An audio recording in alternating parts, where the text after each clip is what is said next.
Christmas Eve. Candles were lit. The table was set for people I thought I could trust. A stranger knocked on my door, cold, soaking wet, standing in the snow, with nothing but a quiet look in his eyes, asking for nothing more than a little warmth. My son told me to send him away, firmly, without hesitation. Instead, I pulled out a chair and handed him a plate. That single decision changed everything. Because that stranger sitting at the end of my table exposed every scheme my son and daughter-in-law had spent 7 months carefully building. They paid a very heavy price for all of it. Hey, welcome to the channel. Really glad you found this story. Hit like if you're staying till the end, subscribe so the next chapter finds you. And tell me in the comments, where are you watching from right now? Important disclaimer, this is a completely fictional story. All characters and events are imagined for storytelling purposes. Any resemblance to actual people or situations is entirely coincidental. What this story does carry, however, is something genuinely worthwhile, a message about patience, family, and what it really means to protect the people you love. There's a particular kind of silence that lives inside a jewelry store after closing time. Not the silence of emptiness, more like the silence of things holding their breath. The display cases still glow. The stones inside them catch the last of the evening light and throw it back in colors that don't have names. I have been listening to that silence for nearly 50 years, and I still haven't gotten tired of it. My name is George Whitfield. I'm 74 years old, and I'm a jeweler. Not the kind you see in mall kiosks surrounded by synthetic stones and laminated price tags. I mean a real jeweler, the kind who can hold a rough piece of corundum up to the light and tell you before any instrument confirms it whether there's a ruby worth finding inside. I learned that skill the hard way.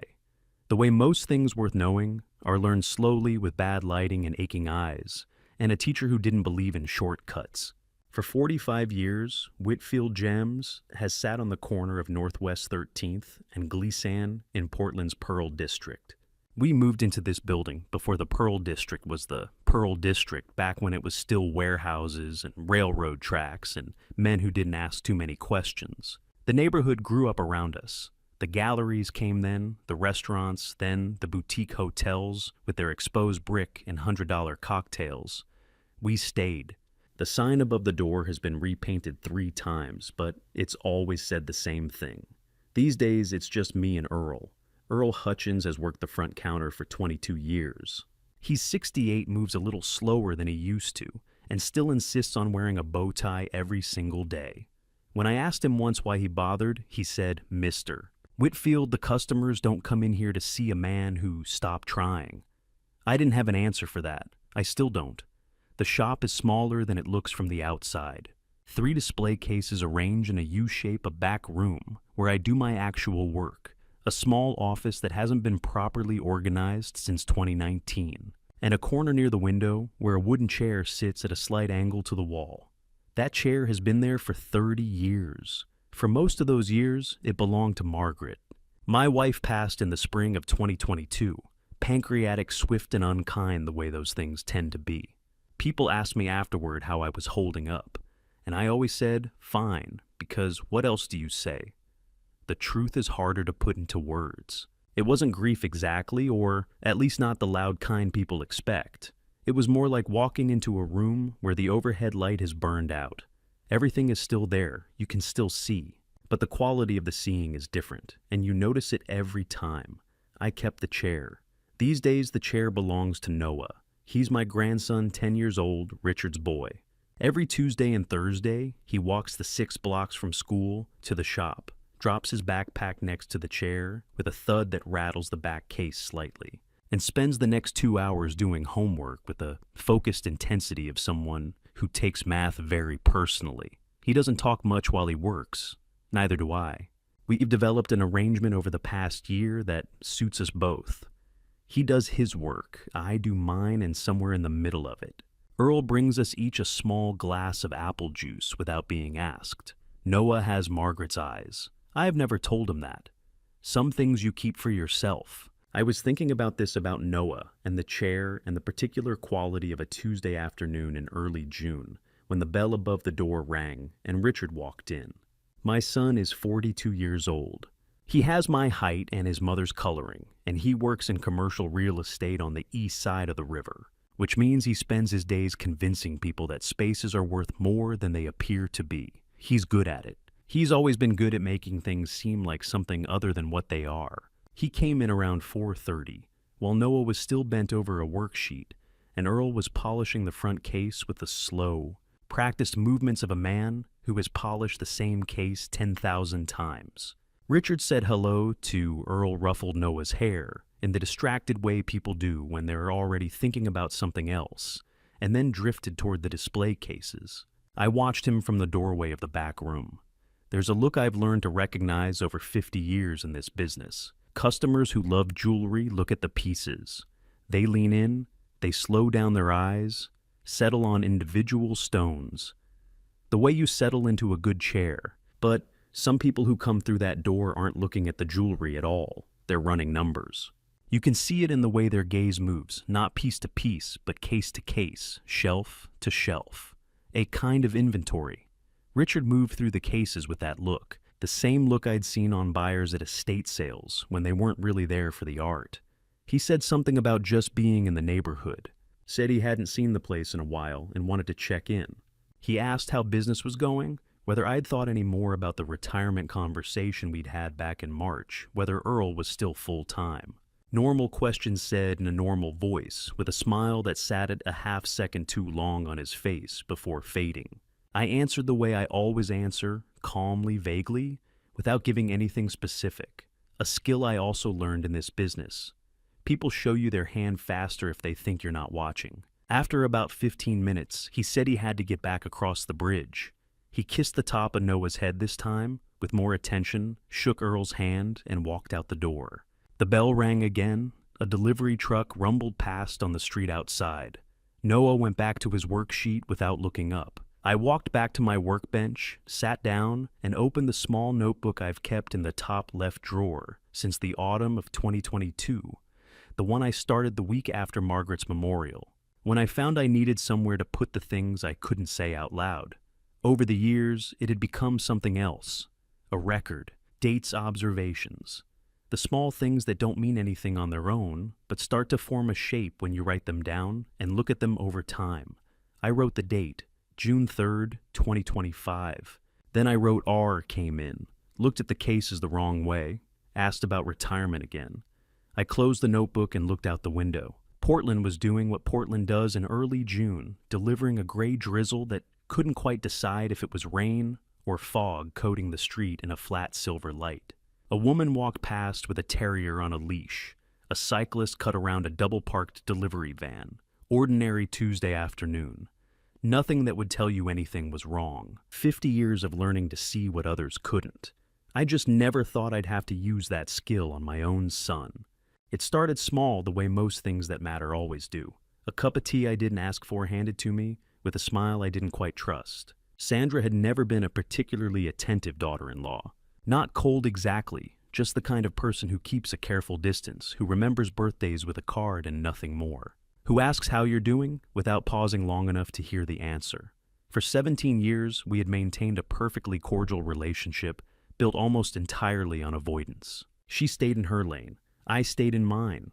It worked the way a lot of arrangements in family life work, not because they're good, but because nobody wants to be the one to disrupt them. Which is why when she started showing up at the shop in early July, I noticed, the first time she had what seemed like a reasonable excuse. She was nearby, she said. She'd been at a boutique 2 blocks up and thought she'd stop in to say hello. She brought tea in a paper cup from the place on the corner, chamomile, she said, knowing I didn't drink coffee. She set it on the edge of my workbench with a smile that was warm, in the way stage lighting is warm, technically correct, but you're aware of the source. I thanked her. I wrapped my hands around the cup. I did not drink. We talked for about 20 minutes. She asked about Noah, how he was doing in school, whether he was still coming to the shop after class. She asked about Earl, whether his knee had gotten any better. All the right questions asked in the right order, with the right amount of concern. I answered each one. I watched her the way I watch a stone I'm not yet sure about, not staring, just attending. She left without buying anything, which wasn't unusual. What was unusual was that she came back 4 days later. This time, loose-leaf tea in a proper thermos, poured carefully into the ceramic mug she'd apparently noticed sitting on my shelf, the one Margaret had brought back from a trip to Vermont in 2014, that I'd never had the heart to put away. The attention to detail was deliberate. I recognized the gesture for what it was: research. Sandra had been paying attention filing things away, and now she was using what she'd learned. The tea was good, I'll give her that. But it had a note at the back of the taste that I couldn't quite account for. Not unpleasant, just present in a way that chamomile alone didn't explain. Slightly bitter the way certain minerals are bitter, or the way some herbal supplements leave a trace on the back of your tongue. I took 2 sips, set the mug down, and moved it to the far corner of the bench without making a point of it. That afternoon she asked me about the shop's bank accounts. She framed it carefully. She always framed things carefully, I was learning. It came wrapped in a story about a friend of hers whose elderly father had run into trouble accessing funds when he was hospitalized unexpectedly. "It's just something to think about," she said, "having someone listed who can manage things if anything ever came up." She said it the way you say things you've rehearsed too smooth, no hesitation, no searching for words. People who speak from genuine concern trip over themselves a little. They second-guess their phrasing. Sandra didn't trip over anything. I told her it was a good point and that I'd look into it. I said it in the voice I use when I mean neither of those things. Richard's change came around the same time, though it moved differently. He didn't come to the shop as often, instead he called 3 times in the first 2 weeks of July, which was 3 more times than he had called in all of June. The conversations followed a pattern. He'd ask about my health first, then about the business, and then about 2/3 of the way through, he'd introduce the real topic: retirement, specifically whether I'd given any more thought to simplifying things, whether I'd spoken to a financial advisor recently, whether I'd considered bringing in someone to help manage the administrative side now that I wasn't getting any younger. Now that I'm not getting any younger. He said it every time in the same casual tone, like it was an observation and not a pressure point. I've dealt with enough negotiators in 45 years of buying and selling to know when someone is testing a soft spot. You say the thing enough times in a neutral voice, and eventually it stops sounding like a threat. Eventually it just sounds like common sense. I let him say it. I agreed it was worth thinking about. I changed the subject to Noah's upcoming school year, which Richard was always willing to talk about, because it made him feel like a good father, and then I ended the call when it felt right. Afterward, I sat at my workbench and thought about something a man once told me when I was 23 years old, and still learning the difference between a stone with real depth and one that only looked good, under favorable light. The most dangerous thing in this business, he told me, isn't the buyer who insults you, it's the one who compliments you. I thought about that for a long time. Then I picked up my pen. I don't record every conversation in the notebook, just the ones that sit wrong afterward, the ones that leave a residue. I wrote down what Sandra had said about the bank accounts, the exact phrasing she'd used. I wrote down Richard's retirement comments and the dates of the calls. I wrote down the thing about the tea not as an accusation, just as a detail, a stone you're not sure about yet, set aside for closer examination. By the 3rd week of July, Sandra had visited the shop 5 times. Each visit came with something tea, a small pastry from the French place 2 streets over. Once a copy of a magazine she thought I might enjoy. Each visit also came with a question. Not always about money or property. Sometimes it was softer than that. Whether I had thought about what would happen to the shop eventually. Whether I had a plan for the inventory. Whether I had updated any of my important documents recently. At 74, I've had enough time to learn one thing that schools don't teach and families rarely discuss. The people who want something from you almost never ask for it directly. They get close first. They make themselves useful. They establish a presence, a habit, a sense of being owed a kind of trust. And then once the foundation is in place, they start to build. I knew what was being built. I just didn't know yet how high they planned to take it. On the last Friday of July, Sandra brought tea again. Same thermos, same mug, same smile. She poured it herself, set it in front of me, and we talked for 20 minutes about nothing that mattered. When she left, I sat alone in the back room and picked up the mug. The bitterness was there again, faint but consistent. The kind of thing you'd miss if you weren't looking for it, or if you trusted the person who handed it to you.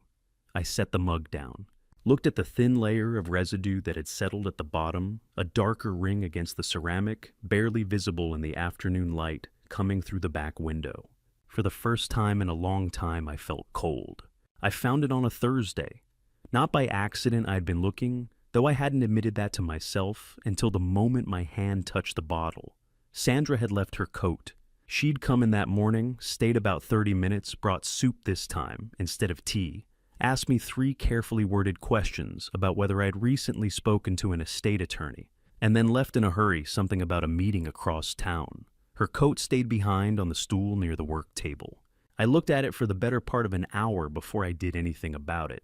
I went back to my work, finished setting a stone in a repair piece, wrote up 2 estimates, talked to Earl about a late delivery. Normal afternoon, except that every 20 minutes or so, my eyes returned to that coat hanging on the stool, like a question I hadn't decided to answer yet. At 4:15, Earl said goodnight, straightened his bow tie, burgundy today, and headed out. I locked the front door, flipped the sign, and stood in the particular quiet that follows the end of a working day. Then I walked over and checked the pockets. The left side held a folded receipt and a half-empty pack of peppermint gum. The right side held a phone charger, a chapstick, and a small glass bottle roughly 2 inches tall, black cap, no commercial label. Just a strip of white medical tape around the middle with something written in handwriting that was either very small or very hurried. The ink had smudged as if the cap had been replaced before the writing could dry. I stood with that bottle in my palm and didn't move for a long time. People expect anger in a moment like that. I didn't feel anger. What I felt was something cleaner, a cold, precise clarity, the same sensation that comes when you find the inclusion you've been half expecting in a stone you wanted to believe was flawless. You don't rage at a flaw. You simply see it. You accept that it's there, and then you decide what to do next. The tea sample was still in the back room. I'd saved it the previous Friday, poured what remained into a small sealed jar, and tucked it behind a box of lens cloths where no one would think to look. I set the jar next to the bottle on the workbench, 2 small objects in the late afternoon light, sitting side by side, like the beginning of a sentence I hadn't finished reading yet. I thought about calling the police. Then I thought better of it. Going to them now with 2 containers and a suspicion would accomplish one thing: it would tell Richard and Sandra that I knew. Whatever they were planning, I still didn't understand the full scope of it. How many people were involved? How long they'd been at it? How far they intended to take things? Moving too early would hand them the advantage of knowing I was aware. I needed more before I handed anything to anyone. The yellow pages were in the bottom drawer of the office desk. The physical directory, not a website. I wasn't going to search for an independent testing laboratory on any screen connected to my name. I found what I needed on the 3rd page under Laboratories Analytical and Testing.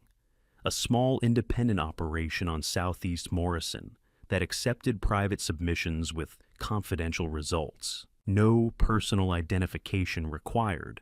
I wrote the address and number on a loose piece of paper, not in the notebook, a separate sheet I folded and carried in my shirt pocket and nowhere else.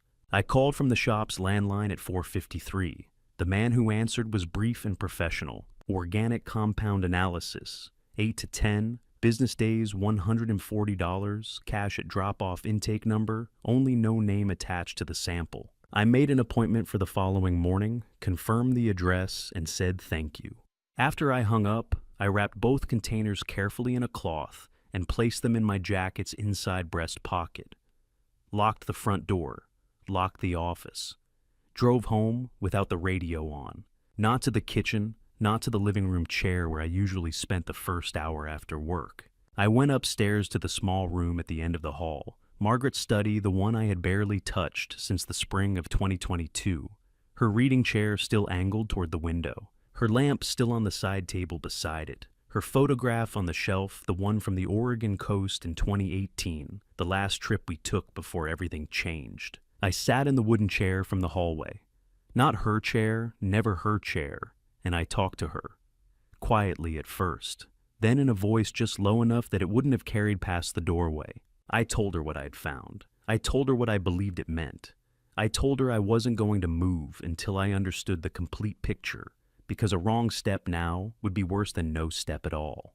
Margaret had little patience for hesitation, dressed up as caution, but she understood the difference between the two better than anyone I've ever known. Real caution has a plan behind it. Hesitation is just fear with better posture. I wasn't afraid. I didn't yet know how far the plan extended or what ultimately they intended to take from me. But I knew what I had to do next, the same way I've always known what a stone requires before it can become what it was always meant to be. You find the line, you prepare, and when the moment is right, you commit completely. From this night forward, I could not afford to be anything less than that. The results came back on a Tuesday. I read them twice, folded the paper once along the center crease, and placed it in the false bottom of my workbench drawer, the same compartment where I had kept Margaret's engagement ring for 3 weeks, before I finally got up the nerve to propose. Some things you hide not because they're shameful, but because they're too important for open air. The report was 4 pages written in the dry, precise language of people who deal in facts and want no part of whatever you do with them. The summary was on page 1.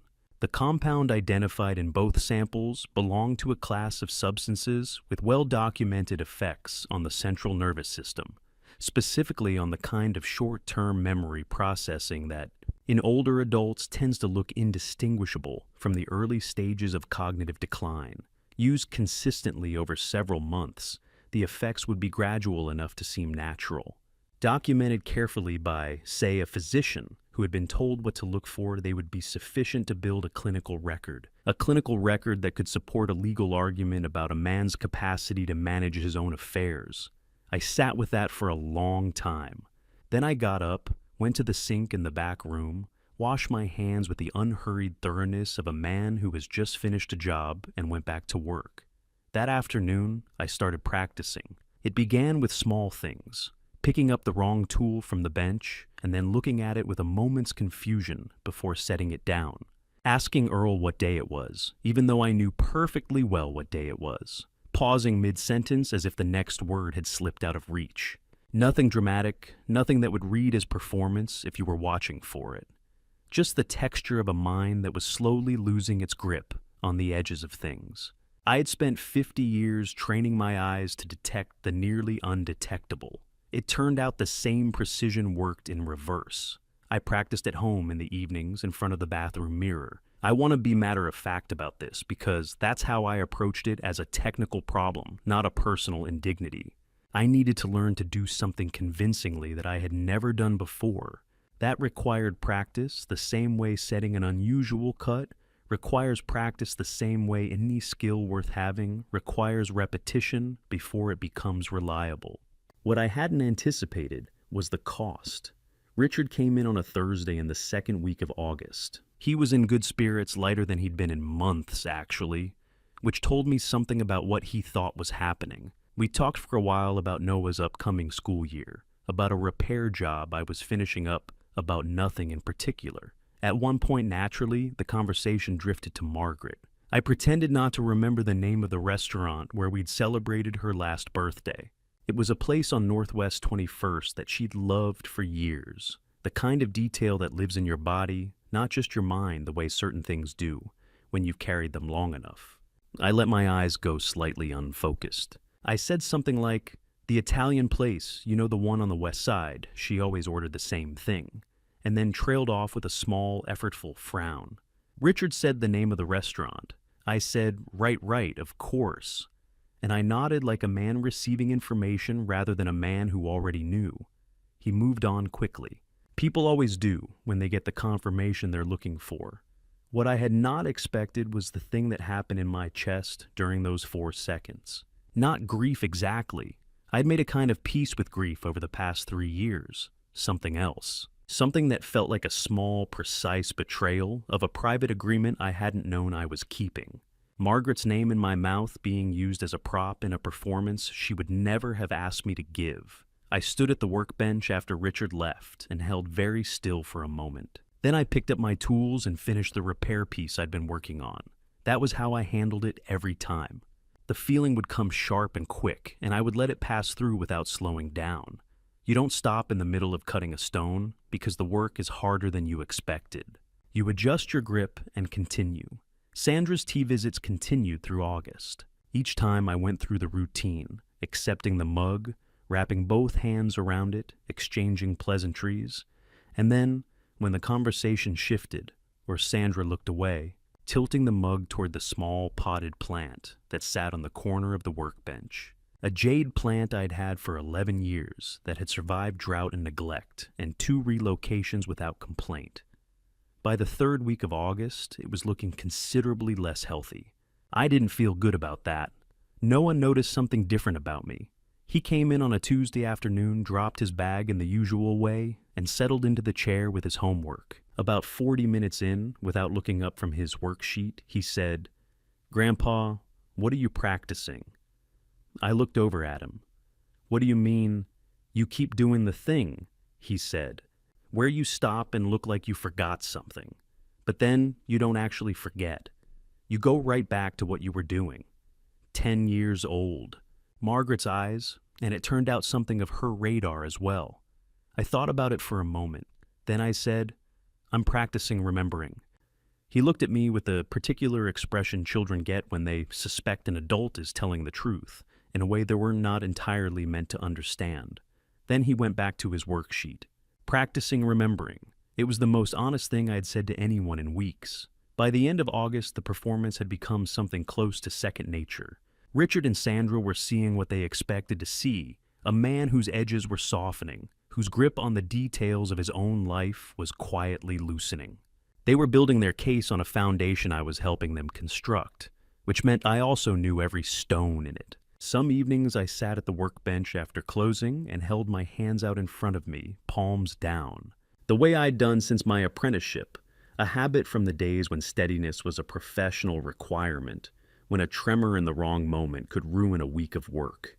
My hands were steady. Both of them. Every time. That was enough. As long as that was true, I was still in control of the only thing that mattered. Someone would need to confirm the symptoms. A doctor. And knowing Richard, that part had already been arranged.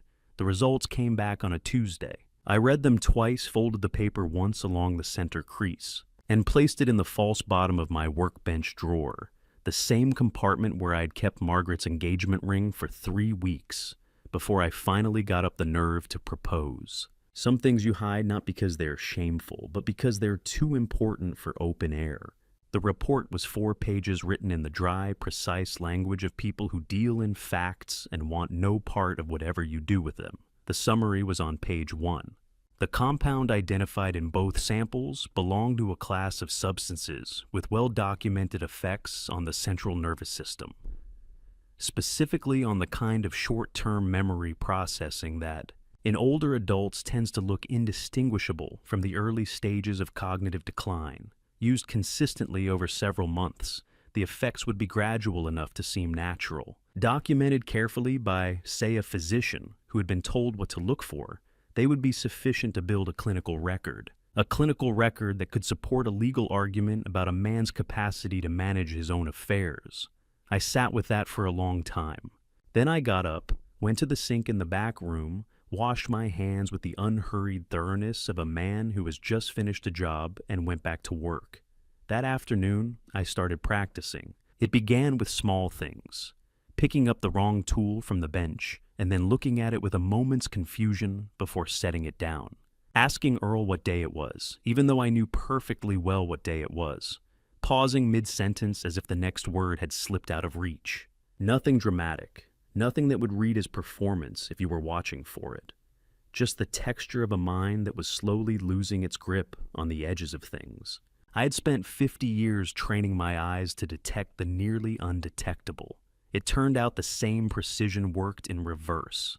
I practiced at home in the evenings in front of the bathroom mirror. I want to be matter-of-fact about this because that's how I approached it, as a technical problem, not a personal indignity. I needed to learn to do something convincingly that I had never done before. That required practice the same way setting an unusual cut requires practice the same way any skill worth having requires repetition before it becomes reliable. What I hadn't anticipated was the cost.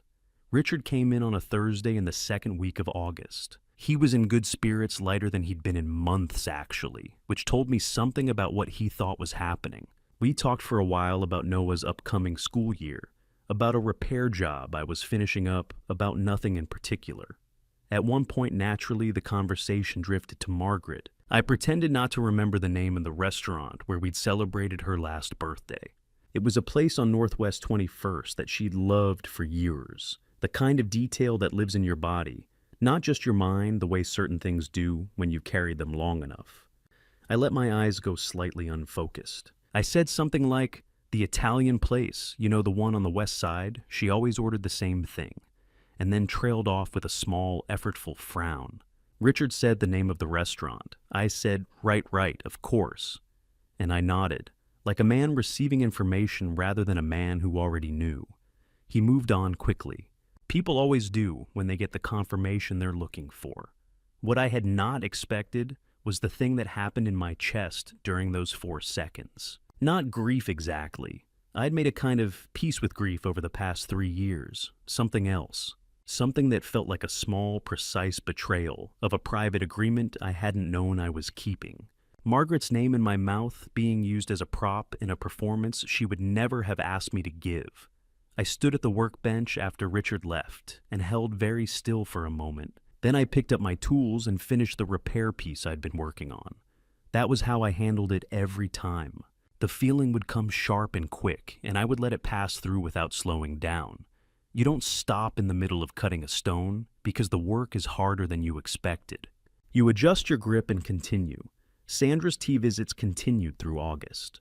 Each time I went through the routine, accepting the mug, wrapping both hands around it, exchanging pleasantries, and then when the conversation shifted or Sandra looked away, tilting the mug toward the small potted plant that sat on the corner of the workbench. A jade plant I'd had for 11 years that had survived drought and neglect and 2 relocations without complaint. By the 3rd week of August, it was looking considerably less healthy. I didn't feel good about that. Noah noticed something different about me. He came in on a Tuesday afternoon, dropped his bag in the usual way, and settled into the chair with his homework. About 40 minutes in, without looking up from his worksheet, he said, "Grandpa, what are you practicing?" I looked over at him. "What do you mean, you keep doing the thing?" he said. "Where you stop and look like you forgot something, but then you don't actually forget. You go right back to what you were doing." 10 years old. Margaret's eyes, and it turned out something of her radar as well. I thought about it for a moment. Then I said, "I'm practicing remembering." He looked at me with the particular expression children get when they suspect an adult is telling the truth in a way they're not entirely meant to understand. Then he went back to his worksheet, practicing remembering. It was the most honest thing I'd said to anyone in weeks. By the end of August, the performance had become something close to second nature. Richard and Sandra were seeing what they expected to see. A man whose edges were softening, whose grip on the details of his own life was quietly loosening. They were building their case on a foundation I was helping them construct, which meant I also knew every stone in it. Some evenings I sat at the workbench after closing and held my hands out in front of me, palms down, the way I'd done since my apprenticeship, a habit from the days when steadiness was a professional requirement, when a tremor in the wrong moment could ruin a week of work. My hands were steady, both of them, every time. That was enough. As long as that was true, I was still in control of the only thing that mattered. Someone would need to confirm the symptoms. A doctor. And knowing Richard, that part had already been arranged. September always reminds me of Henry Cross. I don't know why, exactly, maybe it's the light. Portland in September has a particular quality to its afternoons. A low amber slant that comes through the west-facing windows and makes everything look older than it is. The stones in the display cases catch it differently than they do in summer. Less brilliant, more considered, like they're being asked a different kind of question. Henry would have had something to say about that. He always did. I met him in the winter of 1974. I was 23 years old, recently arrived in Portland from a small town in eastern Oregon, where the most complex piece of jewelry anyone owned was a high school class ring. I had some aptitude and no training, and I had responded to a hand-lettered notice in the window of a shop on West Burnside that said, "Apprentice wanted, patience required, pay modest." The last part turned out to be an understatement. Henry Cross was 57 years old when I started working for him, which means he was exactly the age I am now in the photographs I still have from those early years. It's a strange thing to look at a man you remember as old and realize he was younger than you are today. It rearranges something in the way you think about time. He was a compact man, unhurried in his movements, with the kind of hands that seemed to operate independently of the rest of his body, steady and precise while he talked, gestured, argued, did everything else simultaneously. He had opinions about everything and stated them without apology, and he had a particular gift for saying things you didn't understand until 3 years later. One afternoon in my first month, I was struggling with a setting, a simple prong job, that I kept getting wrong, and I asked him why it mattered so much to get it exactly right when the customer probably wouldn't notice the difference. He put down what he was working on, looked at me for a moment, and said, "A real stone doesn't need to announce itself. It just needs to be placed where the light can find it." I wrote that down when I got home. I've thought about it most days since. He taught me everything I know about this work, not just the technical side, though. He was exacting about that, but the larger thing underneath it. The patience. The willingness to sit with something unfinished rather than rush it to completion before it was ready. The understanding that what a stone becomes is always more important than what it looked like when you found it. We worked together for 9 years. Then I opened my own shop, and the years did what years do. They moved forward quickly, carrying everything with them. I kept in touch with Henry, the way you keep in touch with people you intend to see more often than you do. Cards at Christmas, the occasional phone call, a visit every year or two that was always too short. He had a son, a boy of about 8 when I left the shop, quiet and watchful, the kind of child who listens more than he speaks. I don't remember much else about him. I wasn't paying close enough attention. That's something I've had to sit with. Around 1998, Henry ran into serious financial difficulty. The details aren't mine to recount in full. It involved a partner who turned out to be less trustworthy than he appeared, and a series of decisions made in good faith that unraveled badly. He called me twice that year. I remember both calls clearly, which is its own kind of indictment. I was in the middle of expanding the shop, taking on debt of my own, managing a staff for the first time. I listened. I said the things you say. I didn't do the thing that actually would have helped, which was to show up. Henry's shop closed in 2000. He passed away in the spring of 2002. I found out through a mutual acquaintance 2 weeks after the fact. I sent flowers to an address I wasn't certain was still current. I told myself I'd been out of touch, that it had been years, that there was nothing I could have done differently. I've never fully believed that. There is a box on the shelf in my back workroom behind a row of reference books and a small lamp I keep meaning to replace. Inside the box, wrapped in a square of dark velvet, is a rough diamond approximately the size of a large marble, irregular, cloudy, the color of old ice. Henry gave it to me in the summer of 2001, a few months after his shop closed and about a year before he was gone. He brought it in a small paper bag and set it on my workbench without ceremony. "I won't get to it," he said. "You will when you're ready." I asked him what it needed. He said, "You'll know when you look at it properly." I have looked at it properly many times. I've taken it out of the box, held it under magnification, made notes about the inclusions and the grain structure and the angles that would need to be worked. I know exactly what it needs and how I would approach it. I have never cut it. I'm not entirely sure I can explain why, except to say that some things accumulate a weight over time that has nothing to do with their physical mass. That stone represents something I haven't yet earned the right to finish, a conversation I owe Henry that I've been postponing for 23 years, telling myself there was still time, that I'd get to it when I was ready. I spent most of September the way I spend most Septembers, working, watching, keeping the performance consistent. Richard called twice. I navigated both conversations without incident. Sandra came in 3 more times with her thermos. I navigated those 2 one sip, and then the jade plant, which was now looking genuinely unwell. Late in the month, a Thursday afternoon, the kind of gray, damp day that Portland produces in quantity once summer releases its brief hold, Sandra came in to drop off what she said was a recipe she had written down for me from a soup I'd mentioned liking. She stayed 20 minutes and spent most of them on her phone, partly turned away from me near the front of the store. I was in the back close enough to hear far enough that she'd apparently forgotten I was there.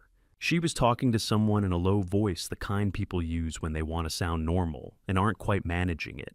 Most of it was unremarkable, but toward the end, before she wrapped up the call, she mentioned a name, Mitchell. Just the name, no context, no explanation. Followed by something about next week, and then a sentence I didn't catch clearly.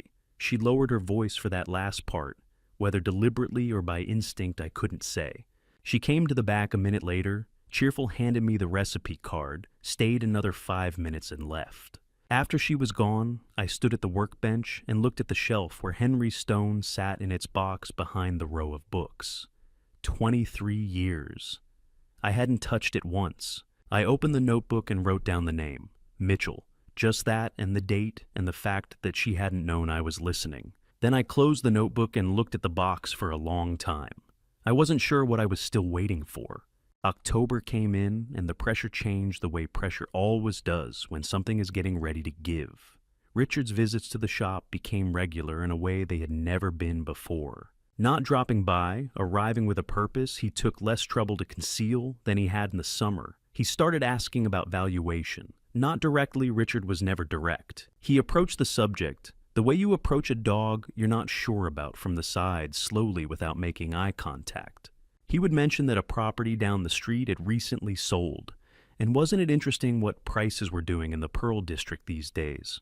He would note that a friend of his had recently had his estate documents professionally reviewed and found several things that needed updating.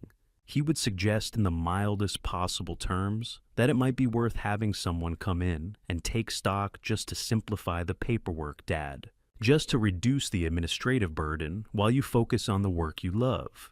The phrasing shifted slightly each time, but the destination was always the same.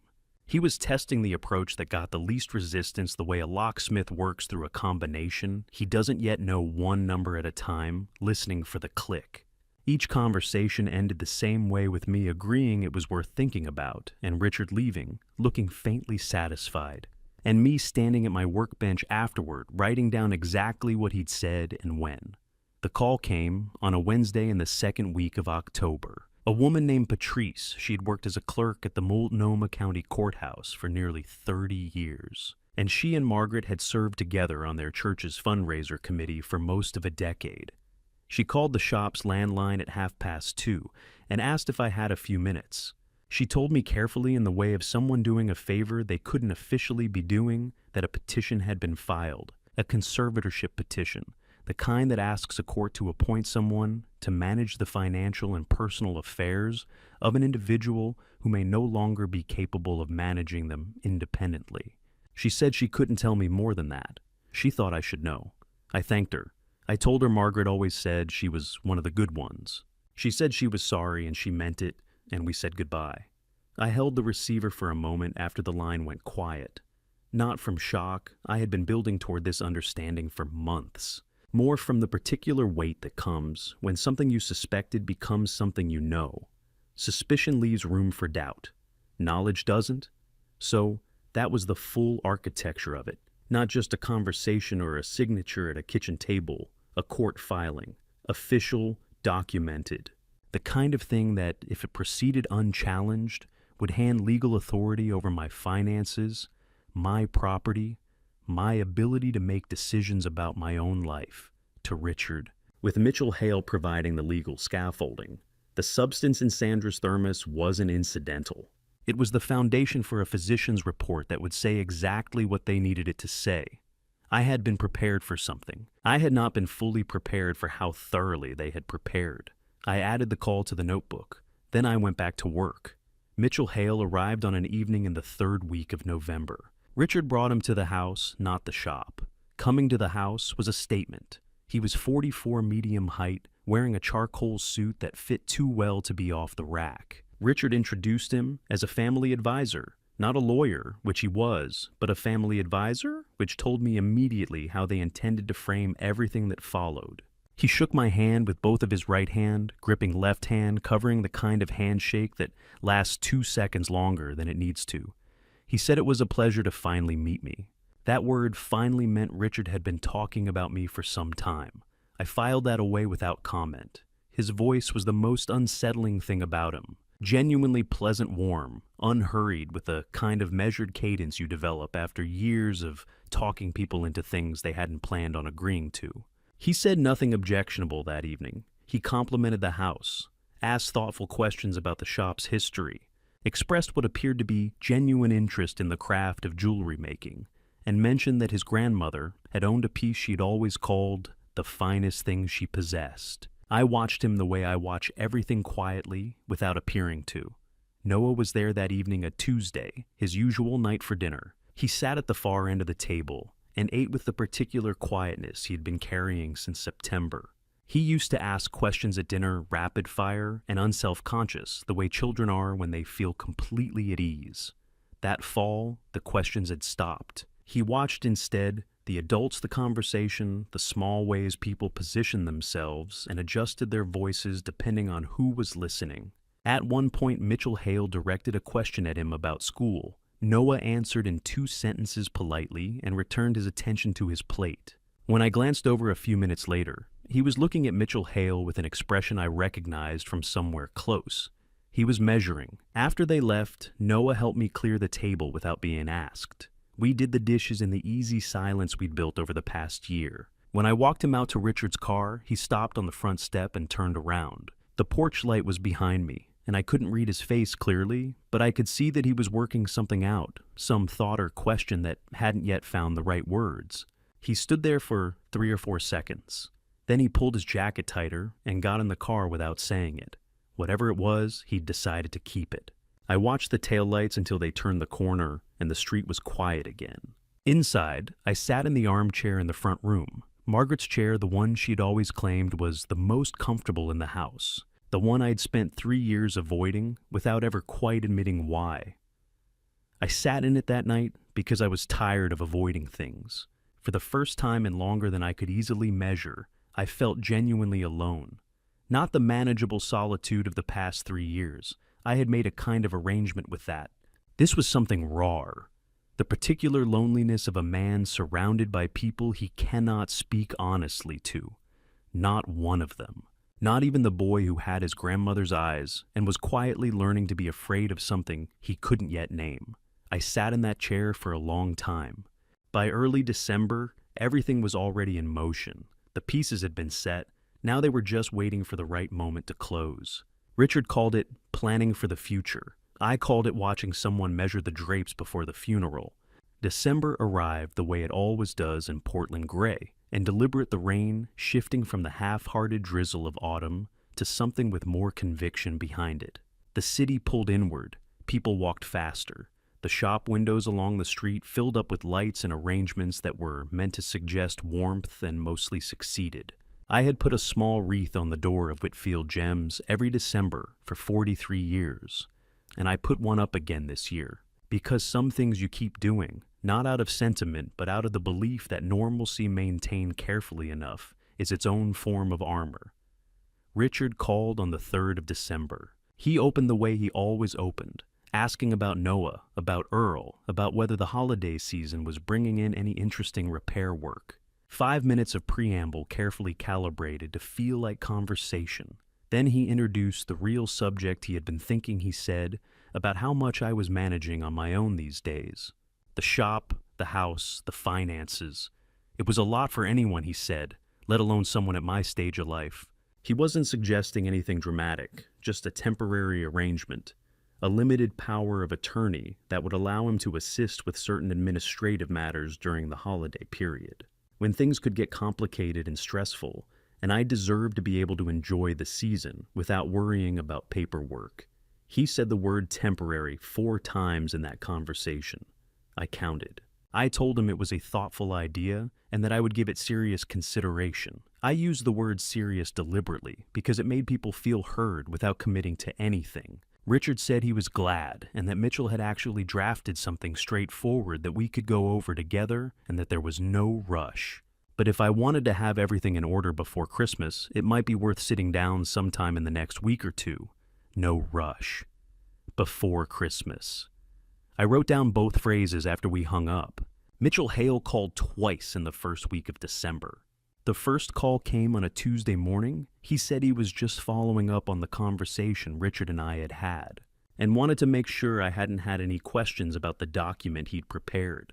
His voice had the same quality it had in person, smooth and unhurried, like water finding the path of least resistance. He mentioned that the document was really quite simple, that he had drafted similar arrangements for many families in my situation, that it was genuinely the kind of thing that gave people peace of mind. I told him I appreciated the call and that I was still reviewing my options. The second call came Friday afternoon, shorter this time, just checking in. He said, making sure I had everything I needed, reminding me that his schedule through the holidays was fairly open if I wanted to meet. He said he hoped I was well and that he was looking forward to seeing me over the holiday. I hadn't invited him to anything over the holiday. I sat with that detail for a while after the call ended. By the second week of December, the shape of their timeline had become clear to me. The conservatorship petition that Patrice had told me about was still pending, sitting in the court system, waiting for a hearing date. But if I signed a voluntary power of attorney before that hearing occurred, Richard wouldn't need the court's decision. A voluntary document signed by a man who appeared to be of sound mind and free will would give him substantially the same authority, faster, cleaner, without the scrutiny that a contested court proceeding would invite. Christmas Eve was the target. The family together, the atmosphere softened by the season. Mitchell Hale present with his pleasant voice and his well-fitted suit, and his document that was really quite simple. I had been in this business long enough to recognize a closing strategy when I saw one. Noah came to the shop on a Thursday afternoon in the middle of the month. He came in the usual way. Bag dropped, chair, claimed homework, produced. But something was different about his energy that day. He worked for about 20 minutes and then stopped, which he almost never did. He sat looking at his worksheet for a moment, then set his pencil down and turned to face me. "Grandpa," he said, "are you okay?" Not the careful measuring look from last month. A direct question asked with the particular seriousness of a child who has decided that the adults around him are not going to raise the subject on their own. I looked at him across the workbench. 10 years old, sitting in the chair that had been his grandmother's, asking me the question that no one else in my life had thought to ask plainly. I said I was fine. He held my gaze for a moment in the way that children do when they are deciding whether to accept an answer or push further. Then he said, "Okay," and picked up his pencil and went back to the worksheet. He didn't believe me. I could see that clearly. And the thing I couldn't tell him, the thing I had to sit with quietly while he worked through his math problems 3 feet away, was that I wasn't entirely sure I believed myself. Not about being fine, about being ready. Those were 2 different things, and I had been confusing them more often than I wanted to admit. That evening after Noah had gone and Earl had locked up and the shop was quiet, I sat at the workbench with the notebook open in front of me. I wrote down Mitchell Hale's name and the dates of both calls and the exact phrasing he had used each time. I wrote down Richard's language from the 3rd temporary administrative peace of mind, and the fact that he had already told Mitchell Hale I would likely be sitting down with him soon, before I had agreed to any such thing. I wrote down the phrase Mitchell Hale had used about the holiday, the one about looking forward to seeing me unsolicited. Then I closed the notebook and set my pen down. They thought I was waiting, holding still out of confusion or inertia or the slow erosion that they had been carefully engineering since July. They thought the man sitting behind that workbench was exactly what they had been building him to appear to be. They were wrong about that. They had been wrong about it from the beginning. I wasn't waiting. I was preparing. And there is a difference between those 2 things that I would in time be very glad they never understood. December 24th, 2025. I woke up that morning knowing something was going to happen. I just didn't know it would come from a direction I never could have anticipated. The house smelled like coffee and pine. I'd put the tree up the weekend before a real 1.7 feet Douglas fir from the lot on Northwest Thurman, where I'd been buying trees since 1987. Margaret had insisted on real trees every year, without exception, on the grounds that a house that smelled like Christmas actually was Christmas, and everything else was just decoration. I had kept the tradition without her, in the same way I kept most of our traditions not out of sentimentality exactly, but because some habits have roots deep enough that removing them would take more than you're willing to disturb. Noah arrived at 9. Richard had dropped him off on the way to some errand, which was fine by me. It meant I had Noah to myself for the better part of the morning, which turned out to be the best part of the day. He came through the door with his coat still half on and immediately began a critical assessment of the tree's ornament distribution, which he found lacking on the lower left quadrant. I gave him the box of ornaments and stayed out of his way. We worked through the morning together, the two of us, Noah, reorganizing the tree with the focused energy of someone who has clear aesthetic opinions and no patience for symmetry that isn't quite right, and me in the kitchen moving between the stove and the counter with the unhurried rhythm of a man who has been cooking Christmas dinner for 50 years and stopped consulting recipes sometime in the early 90s. The turkey had gone in at 7. The potatoes were waiting. The pie, Margaret's recipe, the one I made from memory, now was cooling on the rack by the window. Noah had found a playlist on his phone, one of those stations that plays nothing but old Christmas standards, and he'd set it on the counter where it filled the kitchen with a sound that was somehow both familiar and distant. The way certain songs are when you've heard them so many times, they've become less about music and more about the years they've collected. Bing Crosby, Nat King Cole, the occasional Sinatra. Grandpa, Noah said at one point from somewhere deep inside the lower branches. Did you know that the song White Christmas was actually written by a Jewish man who missed the Christmases of his childhood? I told him I did know that. I think that's kind of the whole point of it, he said. It's not really about snow. It's about missing something. He was 10 years old. I didn't say anything for a moment. Then I told him that was probably the most accurate thing anyone had ever said about that song. He came out from the branches looking pleased with a strand of tinsel in his hair that he didn't notice until Earl, who had stopped by briefly to drop off a card, pointed it out an hour later. The morning was good. I want to be clear about that. Whatever came after the morning was genuinely good. The kind of ordinary, unremarkable goodness that you don't fully recognize while it's happening, that only becomes visible in contrast later. Richard and Sandra arrived at 5 o'clock. Richard was in good spirits, the particular brightness of a man who believes the day is going according to plan. He brought wine, helped himself to the kitchen without being asked, and moved through the house with the ease of someone who had already begun in some interior way to think of it as his. Sandra was quieter than usual. She hugged me when she came in, which she didn't always do, and her eyes went briefly around the room in a way that wasn't exactly casual. Noah retreated to the corner of the living room with a book which was a new development. He used to stay close to the adults at family gatherings. This year he had apparently decided that a certain amount of distance was a reasonable response to something he couldn't yet articulate. Mitchell Hale arrived at 6:17. Richard introduced him again as a family advisor, the same framing as November, delivered with the same practiced ease. Mitchell Hale shook my hand in the same way he always did 2 seconds too long, and said something warm about how kind it was to be included in such a lovely evening. He had brought a bottle of wine more expensive than the one Richard had brought, which I noted and said nothing about. The four of us moved through the pre-dinner hour with the careful politeness of people who are each waiting for something, without wanting to appear to be waiting. Richard asked about the shop.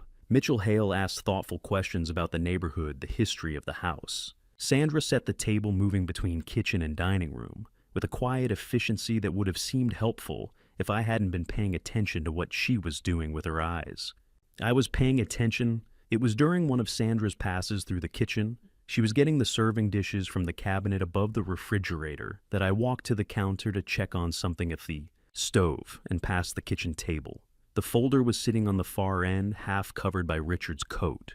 He had set the coat there when he arrived, draped it over the back of the chair, and the folder had been underneath it or inside it, and had worked its way partially into view sometime in the past hour. A plain manila folder, the kind you can buy at any office supply store, with a white label on the tab.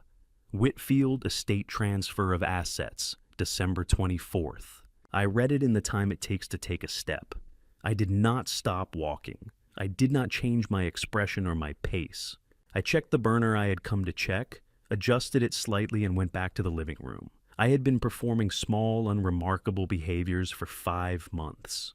This was the most important one. By 7:30, everything was on the table.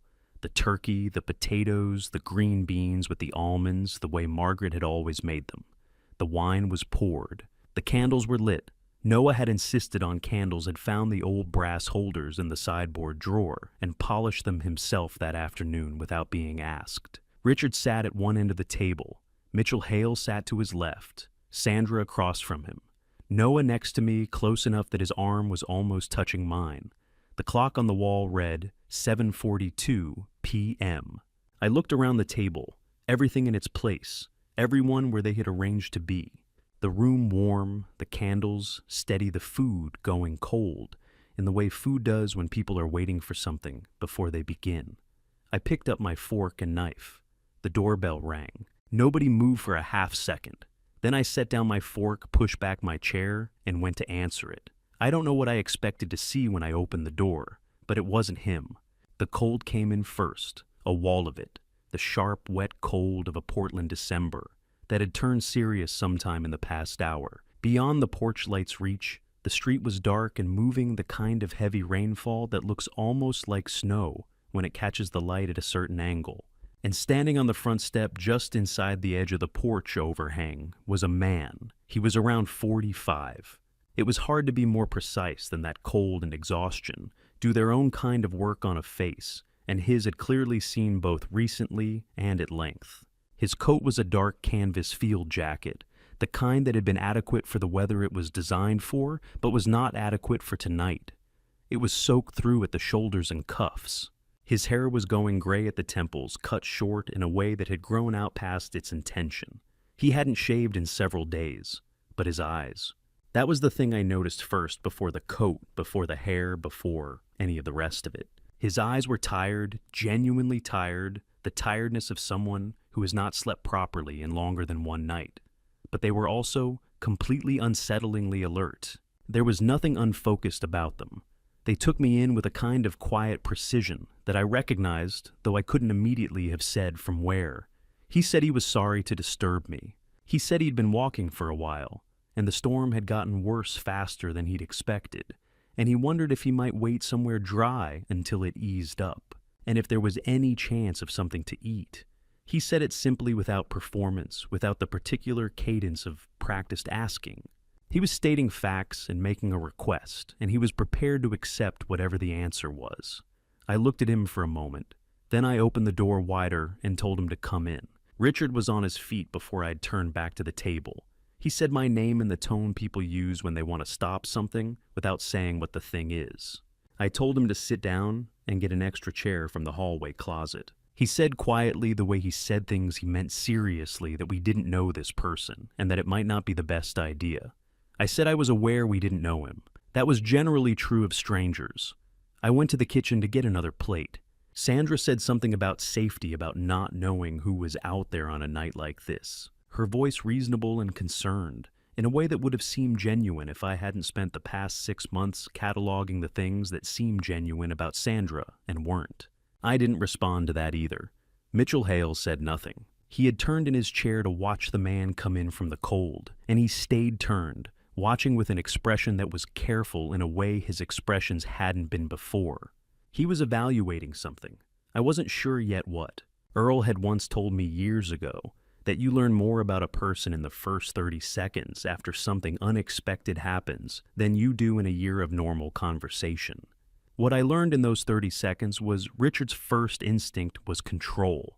Sandra's was anxiety, genuine or performed. Mitchell Hale's was assessment. The man sat in the chair Richard had, with visible reluctance, retrieved from the hallway. He took his coat off at my suggestion and hung it on the back. It was wet enough that it left a small, dark mark on the wood, and he sat with his hands in his lap and looked at the table with the particular self-containment of a person who has learned not to take up more space than they have been given.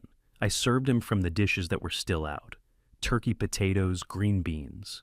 He thanked me in a voice that was quiet and even, and he began to eat. He ate slowly. Not self-consciously, not performing gratitude, just slowly, in the way of someone for whom the pace of eating had long since ceased to be a social matter. He ate the way people eat when they are genuinely hungry, but have learned to govern that hunger so it doesn't govern them. I'd seen that quality before in people who had spent time in circumstances where control over small things was the only control available.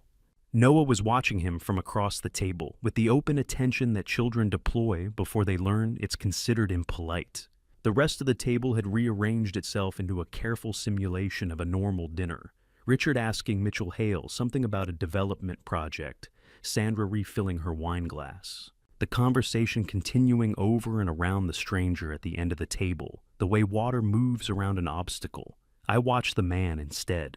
Halfway through his plate, without shifting his attention from his food, he reached into the inside pocket of his damp coat hanging on the chair behind him and set something on the corner of the table beside his plate. A phone. Old model, the screen worn at the edges from use. The case was an incongruous shade of pale pink, the kind of case that comes on a phone bought secondhand or passed along from someone else. He had wrapped it in a single layer of thin plastic, the kind from a produce bag sealed at the top with a rubber band. The plastic had fogged slightly from the warmth of the room. He set it down the way you set down something you want to keep track of. Not prominently, just within reach. Noah looked at the phone, then he looked at the man. Then, with the directness that I had come to regard as one of his most reliable qualities, he said, "Are you a police officer?" The man looked up from his plate. He looked at Noah for a moment, not the brief dismissive look adults give children when they're answering a question they don't take seriously, but an actual pause, as if the question deserved consideration. Then he said, "I used to do something like that." Noah nodded, apparently satisfied. He picked up his fork. I noted the answer. I noted the phone.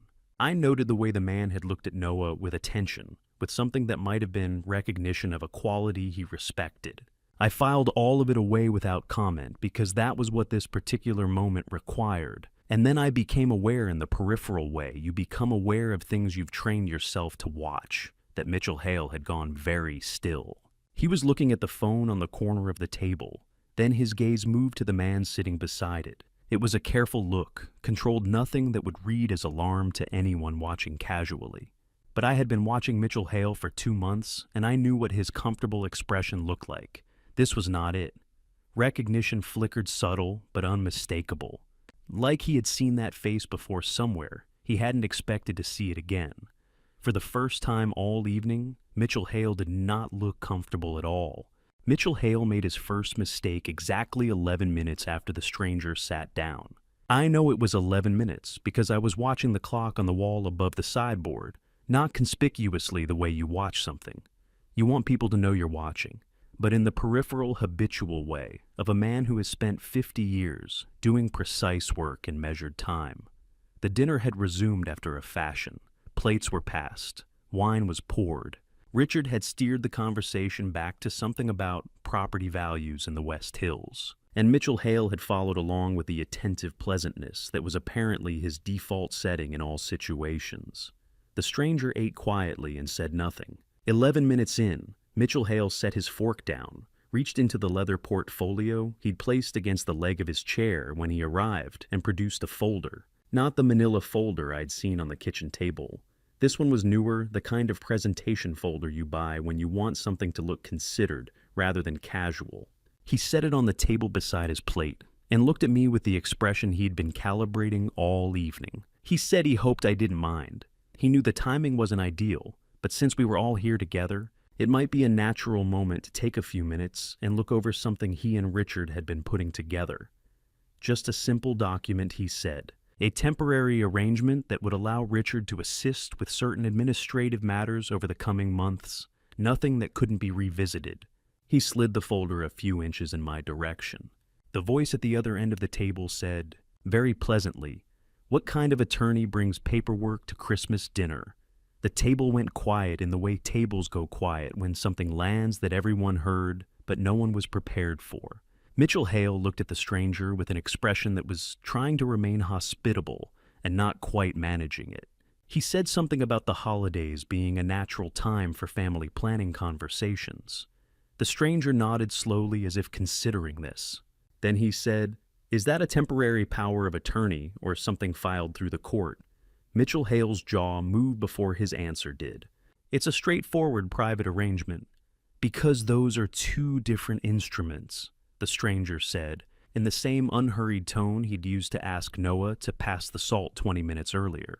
A private POA requires the principal to have full legal capacity at the time of signing. A court-ordered conservatorship goes through a different process entirely. I'm just wondering which one this is, since the approach seems to involve elements of both. The room had stopped pretending to be a dinner. Richard said the man's name, not his name, since nobody at that table knew it yet, but hey, the sharp warning version. The word reduced to a single syllable that was supposed to communicate that he had no standing here and should be aware of it. The stranger looked at Richard with an expression of mild, genuine interest, as if Richard had said something worth examining, rather than something meant to silence him. Then he looked back at Mitchell Hale and said, "When was the conservatorship petition filed? Because if it's already in the system at Multnomah County, then having your client sign a private document tonight would be, I'm not a lawyer, but I believe the word is irregular." Mitchell Hale closed the folder. It was a small movement practiced and controlled, but it was the wrong movement. If the document had been what he claimed it was, simple, benign, something any reasonable family might put together for the holidays, the response to that question would have been explanation, and not retreat. The closing of the folder was an answer in itself, and everyone at the table understood it, even if only one of them understood why. I stood up. I want to be precise about what I did and didn't say, because it matters. I didn't accuse anyone of anything. I didn't reference the folder I'd seen on the kitchen table, or the conservatorship petition, or the months of careful observation I had conducted without anyone's knowledge. I simply stood up, which at my age and in my own house carries a weight that doesn't require explanation. And I said that I would not be signing anything tonight. Not the document in the folder, not any document. Not because I'd been persuaded otherwise by anyone at the table, but because it was my decision to make, and I had made it, and that was the end of the matter. Then I looked at Mitchell Hale and told him that I thought it was probably time for him to head home. He held my gaze for 3 seconds. I counted those too. Then he picked up his portfolio, excused himself with the kind of formal politeness that is indistinguishable from contempt if you know what you're looking at, and went to get his coat from the front closet. I heard the front door open and close. I did not go to see him out. I sat back down. Noah was looking at his plate with the careful neutrality of a child who has understood considerably more than the adults in the room intended him to understand, and has decided that the best available response is stillness. His fork was set at a precise angle across the rim of his plate, the posture of a person who has finished eating and has been sitting with that fact for a while. Richard's face had gone the particular color of a man whose contingency plans have just run out. He was sitting very straight the way people sit, when they're trying to project control over a situation that has moved beyond their control and not quite succeeding. His wine glass was in front of him, but he hadn't touched it in some time. Sandra looked at Richard. Richard looked at the phone on the corner of the table, the pale pink case still wrapped in its plastic sitting where the stranger had placed it an hour ago, and where it had remained, unremarked upon by its owner, through an entire dinner and everything that had followed. Nobody said anything for a long time. The candles had burned down an inch since we'd sat down. The food on the table had gone from warm to cool in the patient, indifferent way that food does when the people around it have found other things to think about. Outside, the rain was still coming down, against the windows steady and unhurried, with nowhere it needed to be. After Richard and Sandra went upstairs, I asked the man if he wanted more tea. He said yes. I made 2 cups, the real kind, without anything extra in it. It was the first time in months I'd made tea for someone in that kitchen, without thinking carefully about what I was putting in it. The difference was noticeable, even if only to me. We sat at the cleared kitchen table. The good dishes were stacked by the sink. Outside, the rain kept its steady conversation with the windows. The house was quiet in the particular way of people pretending to sleep, a different silence from actual sleep, closer to held breath. I'd lived here long enough to know the difference without having to think about it. I set his cup in front of him and sat down across the table. "Your name," I said, not a question, just the first thing. He wrapped both hands around the cup, the way people do when warmth is still something they have to remind themselves to accept. He looked at the cup for a moment, then at me. Daniel Cross, 45 years old, former Special Agent FBI Financial Crimes Division, Portland Field Office. 11 years before I was terminated. He said the word without softening it, without the sideways phrasing people usually reach for. I appreciated that. I documented a pattern of misconduct inside our own office during a major case. I reported it through the proper internal channels. The channels determined that the most efficient resolution was to remove the person who had done the documenting. Aaron, there was no bitterness in how he said it. I found that more convincing than if there had been. Bitterness performs itself for an audience. What he carried instead was the flat, settled weight of something examined from every angle and accepted for what it was. After that, I applied for a private investigator license through Oregon. Straightforward process if you have the background and a clean record outside the termination. I've been working independently for about 3 years now. And Richard, I said. He nodded. 18 months ago, a former colleague flagged unusual movement in a set of accounts tied to a property development company your son holds a partnership stake in. The pattern matched wire fraud funds being moved through a series of intermediary accounts to obscure both origin and destination. Each transaction small enough individually to avoid triggering automatic review, collectively over time significant. He placed the pink-cased phone on the table between us. Everything I've collected is backed up and encrypted separately. The phone is just the access point. I have 18 months of financial records, internal communications, and 3 recorded conversations made in locations where Oregon's single-party consent law applies. It's enough. You chose tonight specifically, I said. I had been close enough to the situation long enough to know they had a hard deadline. If the document got signed tonight, the legal position shifts considerably harder to challenge, harder to reverse. He paused. I also needed to understand something before I knocked on that door. Whether you didn't know what was happening to you, or whether you did. And now you know, I said. Now I know, he said. We sat quietly for a moment. The rain moved outside, a gust pressing against the glass, then releasing. From upstairs, nothing. I looked at the man across the table. Daniel Cross. I turned the name over, the way you turn a stone before you decide what it is. Then I said, your father's name was Henry. The stillness that crossed his face was small but unmistakable. Not surprise, something older than surprise. Recognition. You knew him, Daniel said. He taught me this trade, I said. I spent 9 years in his shop before I opened my own. He was the kind of teacher who said things you didn't fully understand until years later and then couldn't stop thinking about. Everything I know about patience, about precision, about looking at something long enough to see what it actually is instead of what you want it to be, that came from him. Daniel was quiet. He turned his cup slowly in his hands. When he ran into serious trouble financially with the shop, I was busy with my own expansion. That's the honest version. He called twice. I listened both times, said, the things you say, and did not show up. 2 years later, he was gone, and I found out through someone else 2 weeks after the fact. I wasn't seeking absolution. I was stating the account plainly without the private softening I'd allowed myself for 23 years. He talked about you, Daniel said after a moment. Not often, but when he did, he wasn't angry. He said you were the best student he'd ever had, that you'd done what people do when their own lives get loud. I set my cup down. The kitchen held the kind of silence that settles after something long overdue has finally been said. Not uncomfortable, not empty. The silence of a room that has just made space for something it needed to hold. I owe your father more than I can ever repay, I said. He didn't tell me I was wrong. He didn't tell me it was fine. He looked at me with steady, unhurried eyes. His father's way of seeing I understood now, and nodded once. I asked him if he wanted to stay. Not because I needed assistance. The work I had been doing for 6 months I had done alone, and was capable of continuing alone. But there was a debt I had carried since the spring of 2002 that had never found anywhere to go. Across this kitchen table sat the only person in the world to whom any portion of that debt could be repaid. I asked him if he wanted to stay. Not for me, for Henry. I woke at 5:47 on Christmas morning. The house was still dark, the kind of dark that exists for about 40 minutes in late December.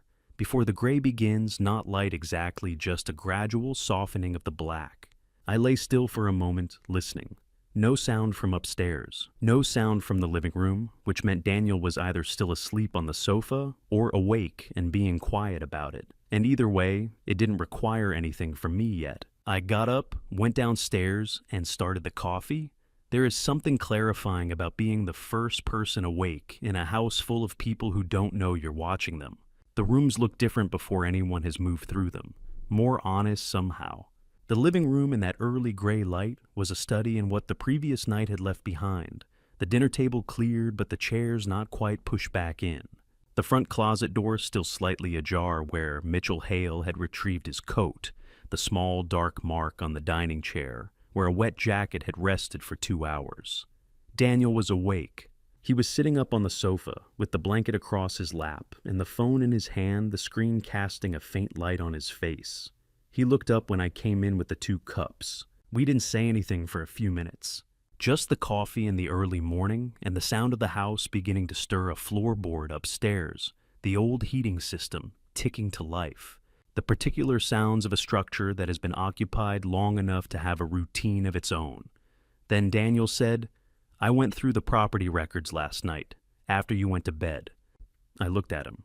"There's a lien on the shop," he said. "Recorded 8 months ago in Multnomah County. Whitfield Gems, the building, the business license, the inventory valuation. Used as collateral on a loan of $420,000. He paused. "The signature on the application isn't yours." Money. I held my coffee cup in both hands and looked out the back window.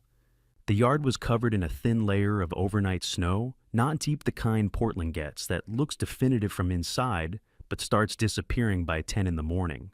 Margaret's rose bushes along the back fence were just visible above it, bare and angular in the gray light. 45 years. I had built that shop over 45 years, the same way you build anything that lasts slowly, carefully, without shortcuts. Paying attention to the things that most people consider too small to matter. And 8 months ago, while I was measuring my words and watching my son's eyes move across my display cases, someone had put a mortgage on it without my knowledge or consent. I didn't say anything. There wasn't anything to say that the silence didn't already contain. "It's federal," Daniel said quietly. "Forging a property owner's signature on a loan application, that's not a civil matter. That's 18 U.S.C. 14 mortgage fraud. The lender was a federally insured institution, which makes it a federal offense." I nodded once. I kept looking at the yard. Noah came downstairs at 7:14, still in his pajamas hair, at an angle that suggested he had slept in a way that defied gravity. He stopped at the bottom of the stairs, looked at Daniel on the sofa, with the careful assessment he applied to most things, and then apparently decided that a man sleeping on your grandfather's sofa on Christmas morning was within the acceptable range of unusual. He went to the tree. I watched him go through the presents. He was methodical about it, reading the tags first, organizing by size, opening the largest ones, last in the way of a child who understands that anticipation has its own value. He said thank you for each one in the genuine way, not the performed way. He held up the drafting set I'd found at a specialty shop on Burnside. He had mentioned wanting one once in passing, the way children mention things they don't expect anyone to remember, and looked at it for a long moment before he looked over at me. He didn't say anything. He didn't need to. Richard came down at 8:30. He was dressed, which told me he had not slept as well as he was planning to appear. He said, "Good morning to me. Good morning to Noah." Acknowledged Daniel's presence with the particular blankness of a man who has decided that the most strategic response to an uncomfortable situation is to behave as though it is a minor inconvenience rather than a significant problem. He asked if there was more coffee. I told him it was on the counter. He poured a cup and stood at the kitchen island and talked to me about Noah's school break, about a restaurant he and Sandra had been meaning to try, about the weather forecast for the rest of the week. Normal conversation assembled with care, deployed with the practiced ease of someone who has learned that if you occupy enough of the available silence with ordinary words, it becomes harder for anything else to fill it. The folder with Whitfield Estate on the tab was gone from the kitchen table. He had taken it sometime between last night and this morning. I noted the absence the way I note most things without comment in the part of my mind where I keep what I know, separate from what I choose to show. Sandra did not come downstairs until after 11. She appeared briefly, made tea, exchanged a few words with Noah about his presence, and returned upstairs. At 12:40, while Noah and I were sitting at the kitchen table with a drafting set, trying to figure out a compass attachment that neither of us had encountered before, Sandra's phone rang from somewhere upstairs. A short ring, one, maybe two cycles, and then silence. She hadn't answered it, or she had answered it and ended the call almost immediately. I couldn't hear which. What I could hear about 4 minutes later was the sound of her moving across the floor above us with a different quality of step than before. Noah looked up from the compass. "Is Sandra okay?" he asked. "I think she's just tired," I said. He accepted this with the particular patience of a child who has learned that some adult explanations are placeholders rather than answers, and went back to the compass. I looked at the ceiling for a moment. Then I went back to the compass too. That Christmas I learned something I should have already known, that quiet is not the same thing as still. That a surface with nothing visible moving on it can be covering a great deal of movement underneath. They hadn't given up. The night before had cost them Mitchell Hale and the document and the timeline they had built around it. But people who plan the way Richard and Sandra had been planning for the better part of a year do not revise their goals when a single evening goes wrong. They revise their methods. By December 27th, the cracks in their arrangement had started to show. Not to them, to me. The days between Christmas and the end of the year have a particular quality in a household where something has gone wrong, but nobody is willing to say so. Everything continues, meals are made, dishes are washed, conversations happen, but the texture of it is different. Slightly off the way, a stone looks right until you hold it under proper light and the inclusions become visible. I had been holding things under proper light for 6 months. By the 27th, I could see quite a lot. The first thing I noticed was the space between them. Richard and Sandra had always moved through a room with the coordinated ease of two people who had been together long enough to have developed a shared spatial vocabulary, who sat where, who deferred on which topics, who filled silence, and who let it sit. That coordination had developed a fault line, small things individually unremarkable. Sandra choosing the chair across the room rather than the sofa where Richard was sitting. Richard asking her a direct question, and Sandra answering it a half beat too late, the way you answer when you've been somewhere else in your head. Richard picking up her phone from the counter where she'd left it, not looking at it, just moving it, but watching her face when he did. She didn't react, which in its own way was a reaction. I noted all of it from the periphery the way I'd been noting things since July, and said nothing. The morning of the 27th, Sandra announced she was going for a walk. This was not unusual on its face. She walked regularly, had always been someone who managed her state of mind through movement. What was unusual was the timing. It was 38 degrees outside, and the sidewalk still had patches of ice from the overnight freeze. She put on her heaviest coat, and her good boots said she wouldn't be long, and left before anyone could offer to join her. I watched from the front window as she turned left at the end of the block, away from the park, which was the direction she usually walked and moved at a pace that had a destination in it rather than the looser rhythm of someone taking the air. I didn't follow her. Daniel did.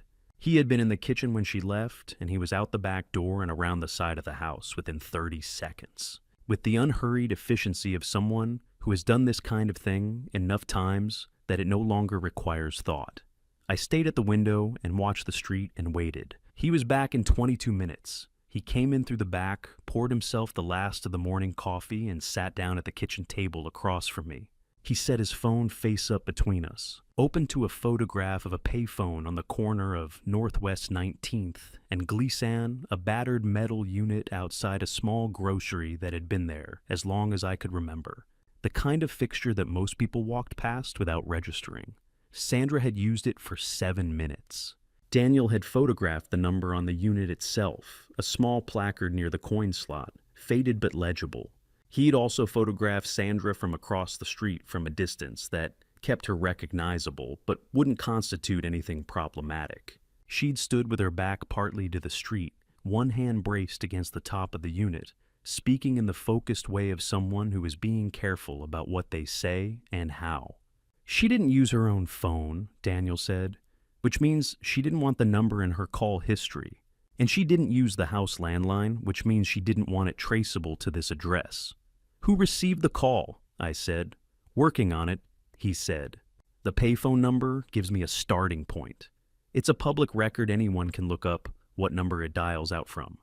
The question is, what's on the other end? That afternoon, Richard went into the back bedroom with his own phone and closed the door. The house is old and the doors are solid, but the hallway carries sound in ways that the original builders probably didn't intend. I was in the kitchen when I heard his voice, not the words at first, just the tone, lower than his normal register, and with the particular flatness that replaces inflection when someone is saying things they would prefer not to be overheard saying. I moved to the hallway. Not all the way, just close enough. We need a different approach, I heard him say. He's not signing anything. That avenue is closed. A pause listening. Then, I understand that. But the old man isn't going to cooperate, and we can't wait for the court process to move at its own pace. Another pause. Just tell me what the options are. I went back to the kitchen before he finished. I didn't need to hear the rest. I'd heard the essential part, which was that Richard was still in contact with Mitchell Hale, that they were recalibrating rather than retreating, and that whatever came next was going to be something other than a document on a dinner table. That evening, Daniel ran the payphone number against a database he had access to through his PI license.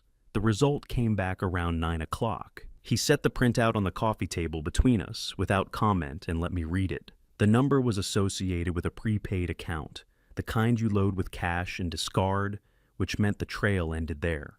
But the payphone itself had a call history through the carrier, and the number Sandra had dialed from it resolved to a name after some cross-referencing a man in his mid-30s with a small prior record, a couple of minor citations, one charge that had been reduced and settled, nothing that would make him memorable, nothing that would make him look from the outside like anything other than someone doing occasional work for cash. The kind of person you call when you need something done that you can't put your own name on. I read the page twice, then I set it down. Daniel folded the printout, creased it carefully along the center, and held it in both hands for a moment. Someone, he said, is thinking about doing something they can't take back. At least I didn't ask him to explain. He wasn't speculating, he was describing a pattern he had seen before in a professional context, in the years when seeing such patterns had been his job. The details would come into focus as they developed. For now, what he had given me was the shape of the thing, not a plan yet, but the intention behind one. I didn't ask anything further. I understood. January came in quietly. Richard had been quiet for too long, which meant he was thinking, and thinking for Richard had always been more dangerous than talking. The change in him was visible from the first day of the new year. If you knew what a change in Richard looked like, he became pleasant. Not the careful, calibrated pleasantness he used when he was working towards something specific, something looser than that, more patient. He asked about the shop, with what appeared to be genuine interest. He offered to help with things around the house without being prompted. He laughed at something Noah said at breakfast on the 2nd of January with a warmth that seemed for just a moment like the laugh of a man who wasn't running a calculation behind it. I watched all of this from the same distance I had been watching everything for 6 months, and I noted it in the same notebook. And I did not mistake it for anything other than what it was, the behavior of a man who has decided to wait rather than push because pushing has stopped working. What I didn't know yet was exactly what he was waiting for. On the morning of January 4th, Richard told Sandra he had a meeting across the river and left the house at 9:15. Daniel, who had developed the habit of knowing which direction people were going before they got there, was out the back and around the block before Richard's car had cleared the driveway. I stayed home. Daniel called from a payphone. The irony was not lost on either of us 40 minutes later. "Coffee shop on Southeast Hawthorne," he said. "He's been inside with Mitchell Hale for 35 minutes. Window table, which was either careless or confident. I've been at the bus stop across the street. Can you hear anything? No, but I've got photographs." And about 8 minutes ago, Mitchell Hale opened a folder, and Richard pointed to something in it. And they talked about it for 4 minutes. And then Mitchell Hale wrote something down. It wasn't a transcript, but it was enough to confirm that the arrangement between Richard and his attorney had not concluded with Christmas Eve. Whatever Mitchell Hale had written down, it wasn't a bill for services already rendered. Daniel came back at noon. He had stopped at the county recorder's office on his way, a habit from his previous work, checking what was publicly available before drawing conclusions from what wasn't. He set 2 pages on the kitchen table. One was a photograph of Richard and Mitchell Hale at their window, table heads angled toward the same document. The other was a summary of a separate legal filing he'd found in the public record, a declaration of limited involvement signed by Richard dated December 30th, which described his role in certain family financial planning discussions as advisory only and characterized all substantive decisions as having been made by his spouse. Sandra didn't know this document existed. I was fairly certain of that, because the Sandra I'd been watching for the past week was not behaving like a woman who had recently agreed to accept sole responsibility for anything. "He's separating himself from her," Daniel said. "Legally, on paper as of December 30th, he was just along for the ride. I read the filing twice. It was careful work, the kind that looks like routine administrative housekeeping until you understand what it's positioned to do. And Sandra," I said, "is still making calls she doesn't want traced," Daniel said. "Which means whatever she's arranging, she hasn't told Richard about it. And Richard's covering himself against whatever Sandra is arranging, which means he suspects something." "He's right to," I said. "Yes," Daniel said, "he is." 2 days later, I took my customary afternoon rest in the armchair in the front room, a habit I'd maintained consistently since August. Because consistency in small things is what makes a performance convincing. I was not asleep. I was listening.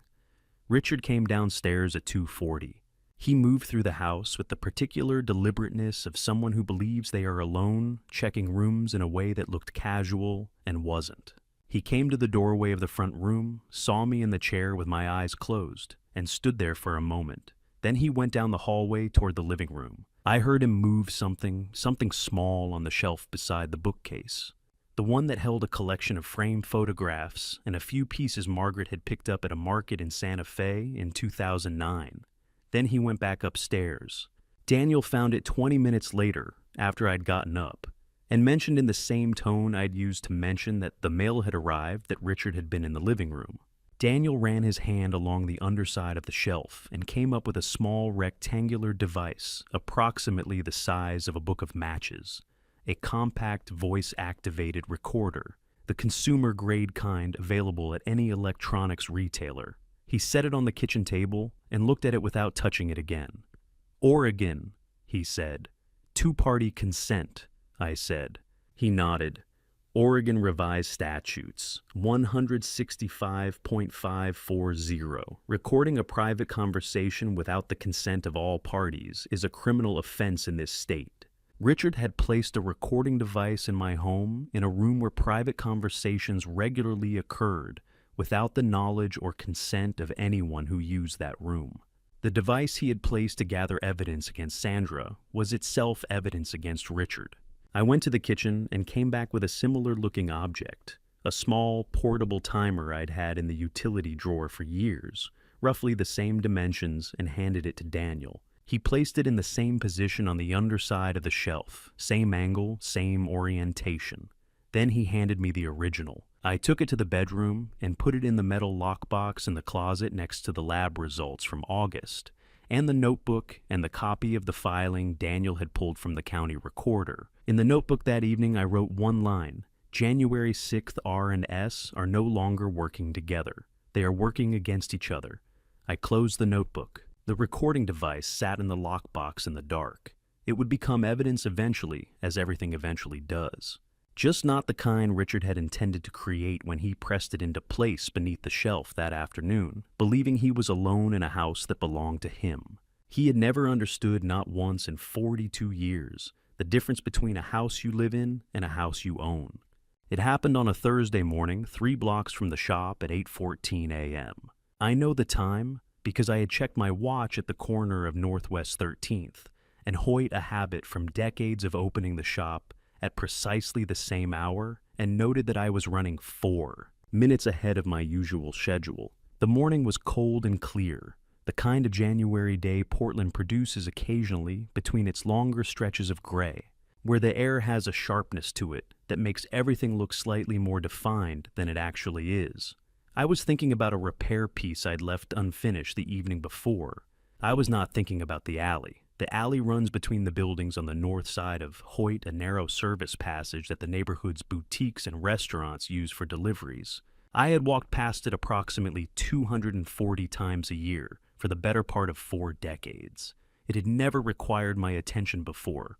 I heard the engine before I saw the vehicle, a sudden acceleration, the sound of tires on wet asphalt. Coming from the left and already moving fast by the time my body processed what my ears were telling it. I stepped back toward the building behind me, hard the way you move when you're not thinking about moving, pure reflex, the kind that doesn't consult you before it acts. The car came out of the alley at an angle across the sidewalk and struck the base of the light pole at the curb. The impact wasn't catastrophic. The vehicle was already slowing, or the pole redirected it, or both. But it was loud and immediate and left a sound in the air that took several seconds to finish. Then the car reversed, corrected, and moved away down the street at a speed that was fast enough to matter and slow enough not to draw immediate attention. I stood against the building for a moment, with my hand flat on the brick.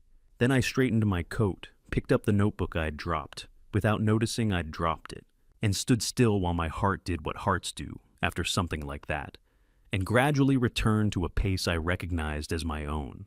Daniel was beside me but under a minute. He had been half a block back, far enough to be unremarkable, close enough to be useful. He had his phone out and he was looking down the street in the direction the car had gone, with the focused, unhurried expression of a man completing a task. "I have the plate," he said. "Good," I said.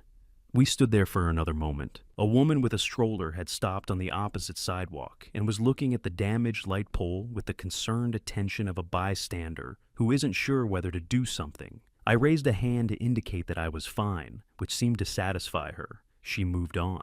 "Are you actually fine?" Daniel said. "I'm 74, I said. "Everything is relative." We walked the remaining 3 blocks to the shop. I unlocked the front, put the coffee on, and sat at my workbench while Daniel stood at the counter with his phone running the plate through a database he had access to through his license. It took 11 minutes. The registered owner was a man in his mid-30s, the same individual whose name had come up when Daniel traced the payphone number from December 27th. The connection was now direct and documented Sandra's call, his number, his vehicle this morning. I sat with that information for a moment. Then I thought about what it meant in sequence. Sandra had discovered the recording device beneath the shelf, or rather she had discovered the replacement. She would have noticed eventually. She was careful enough to check. When she found a device that wasn't the one she'd watched Richard place, she would have understood immediately that someone else in the house knew what Richard had done, and had decided to use that knowledge rather than confront it. She wouldn't have known whether it was me or Daniel, but she would have known that her margin had narrowed considerably. And she had responded the way a person responds when they believe their options are closing, by accelerating the one plan she had that Richard didn't know about. That evening, Daniel went to find him. I didn't ask for the details of how the conversation was arranged, or exactly how Daniel presented the situation. Those were the professional specifics of a man who had spent 11 years conducting interviews under conditions considerably more formal than a private conversation in a parking structure off Burnside.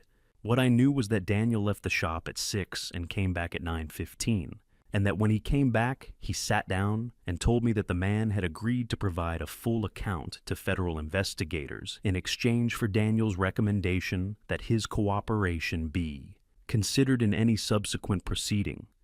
He was frightened, Daniel said, which is the correct response to his situation. "What did she tell him to do?" I said.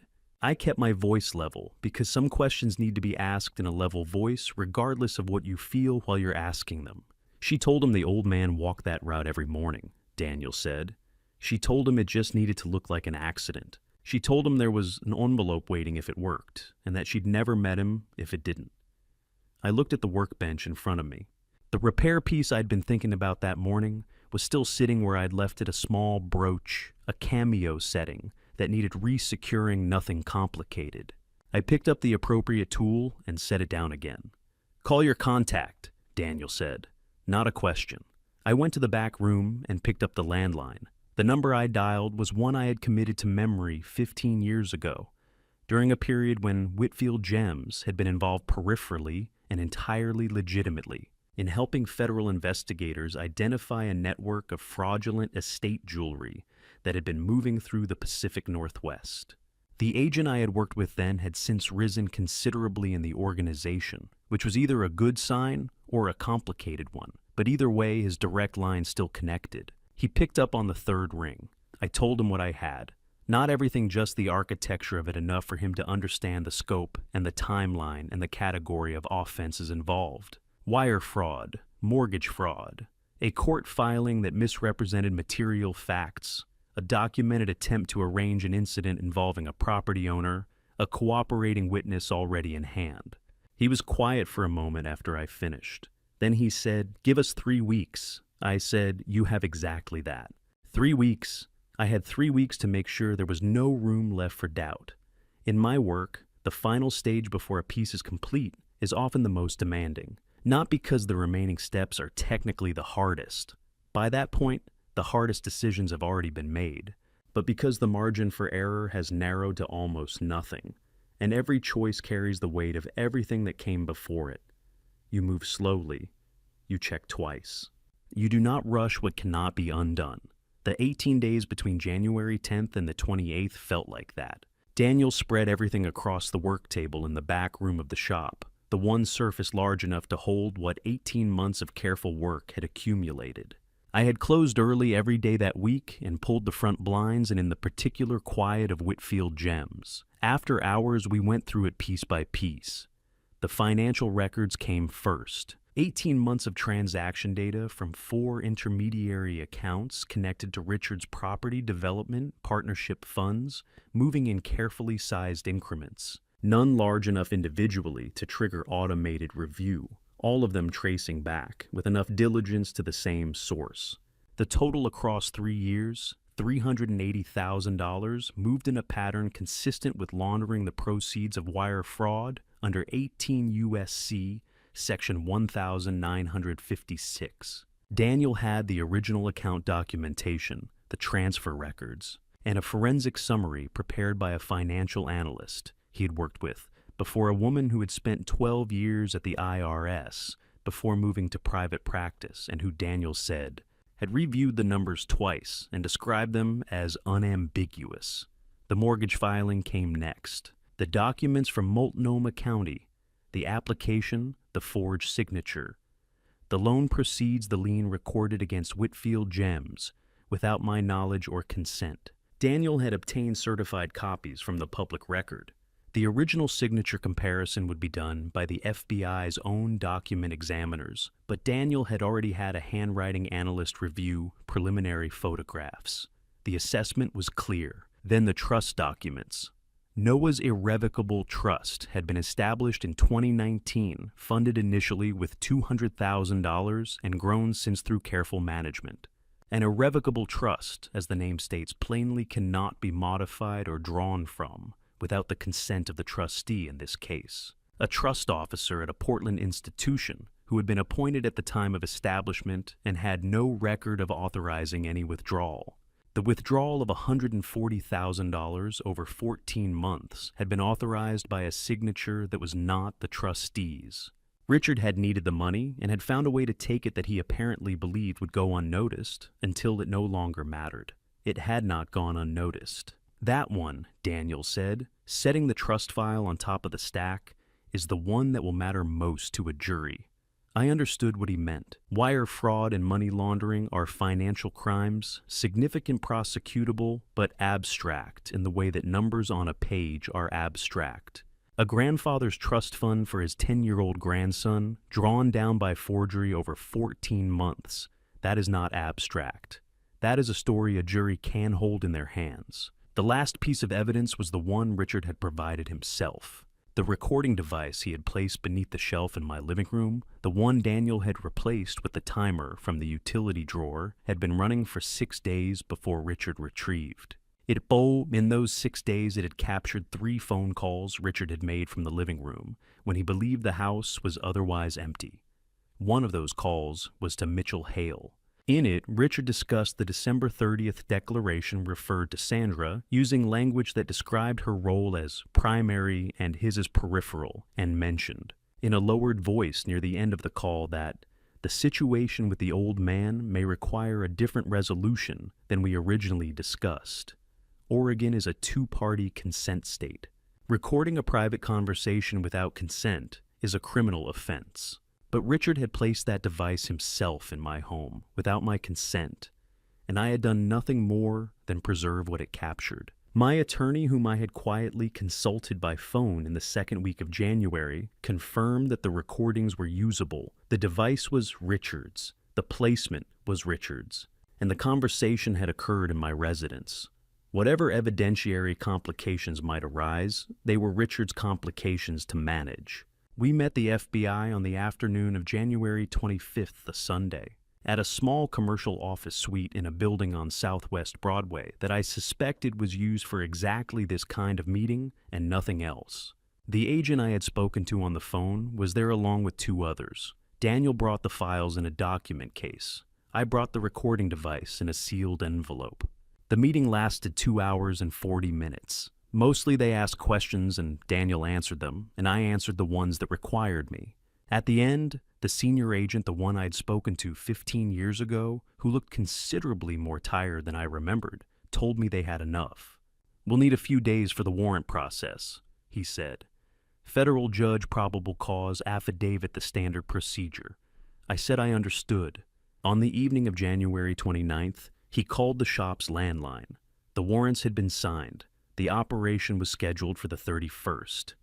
"We'll be outside," he said.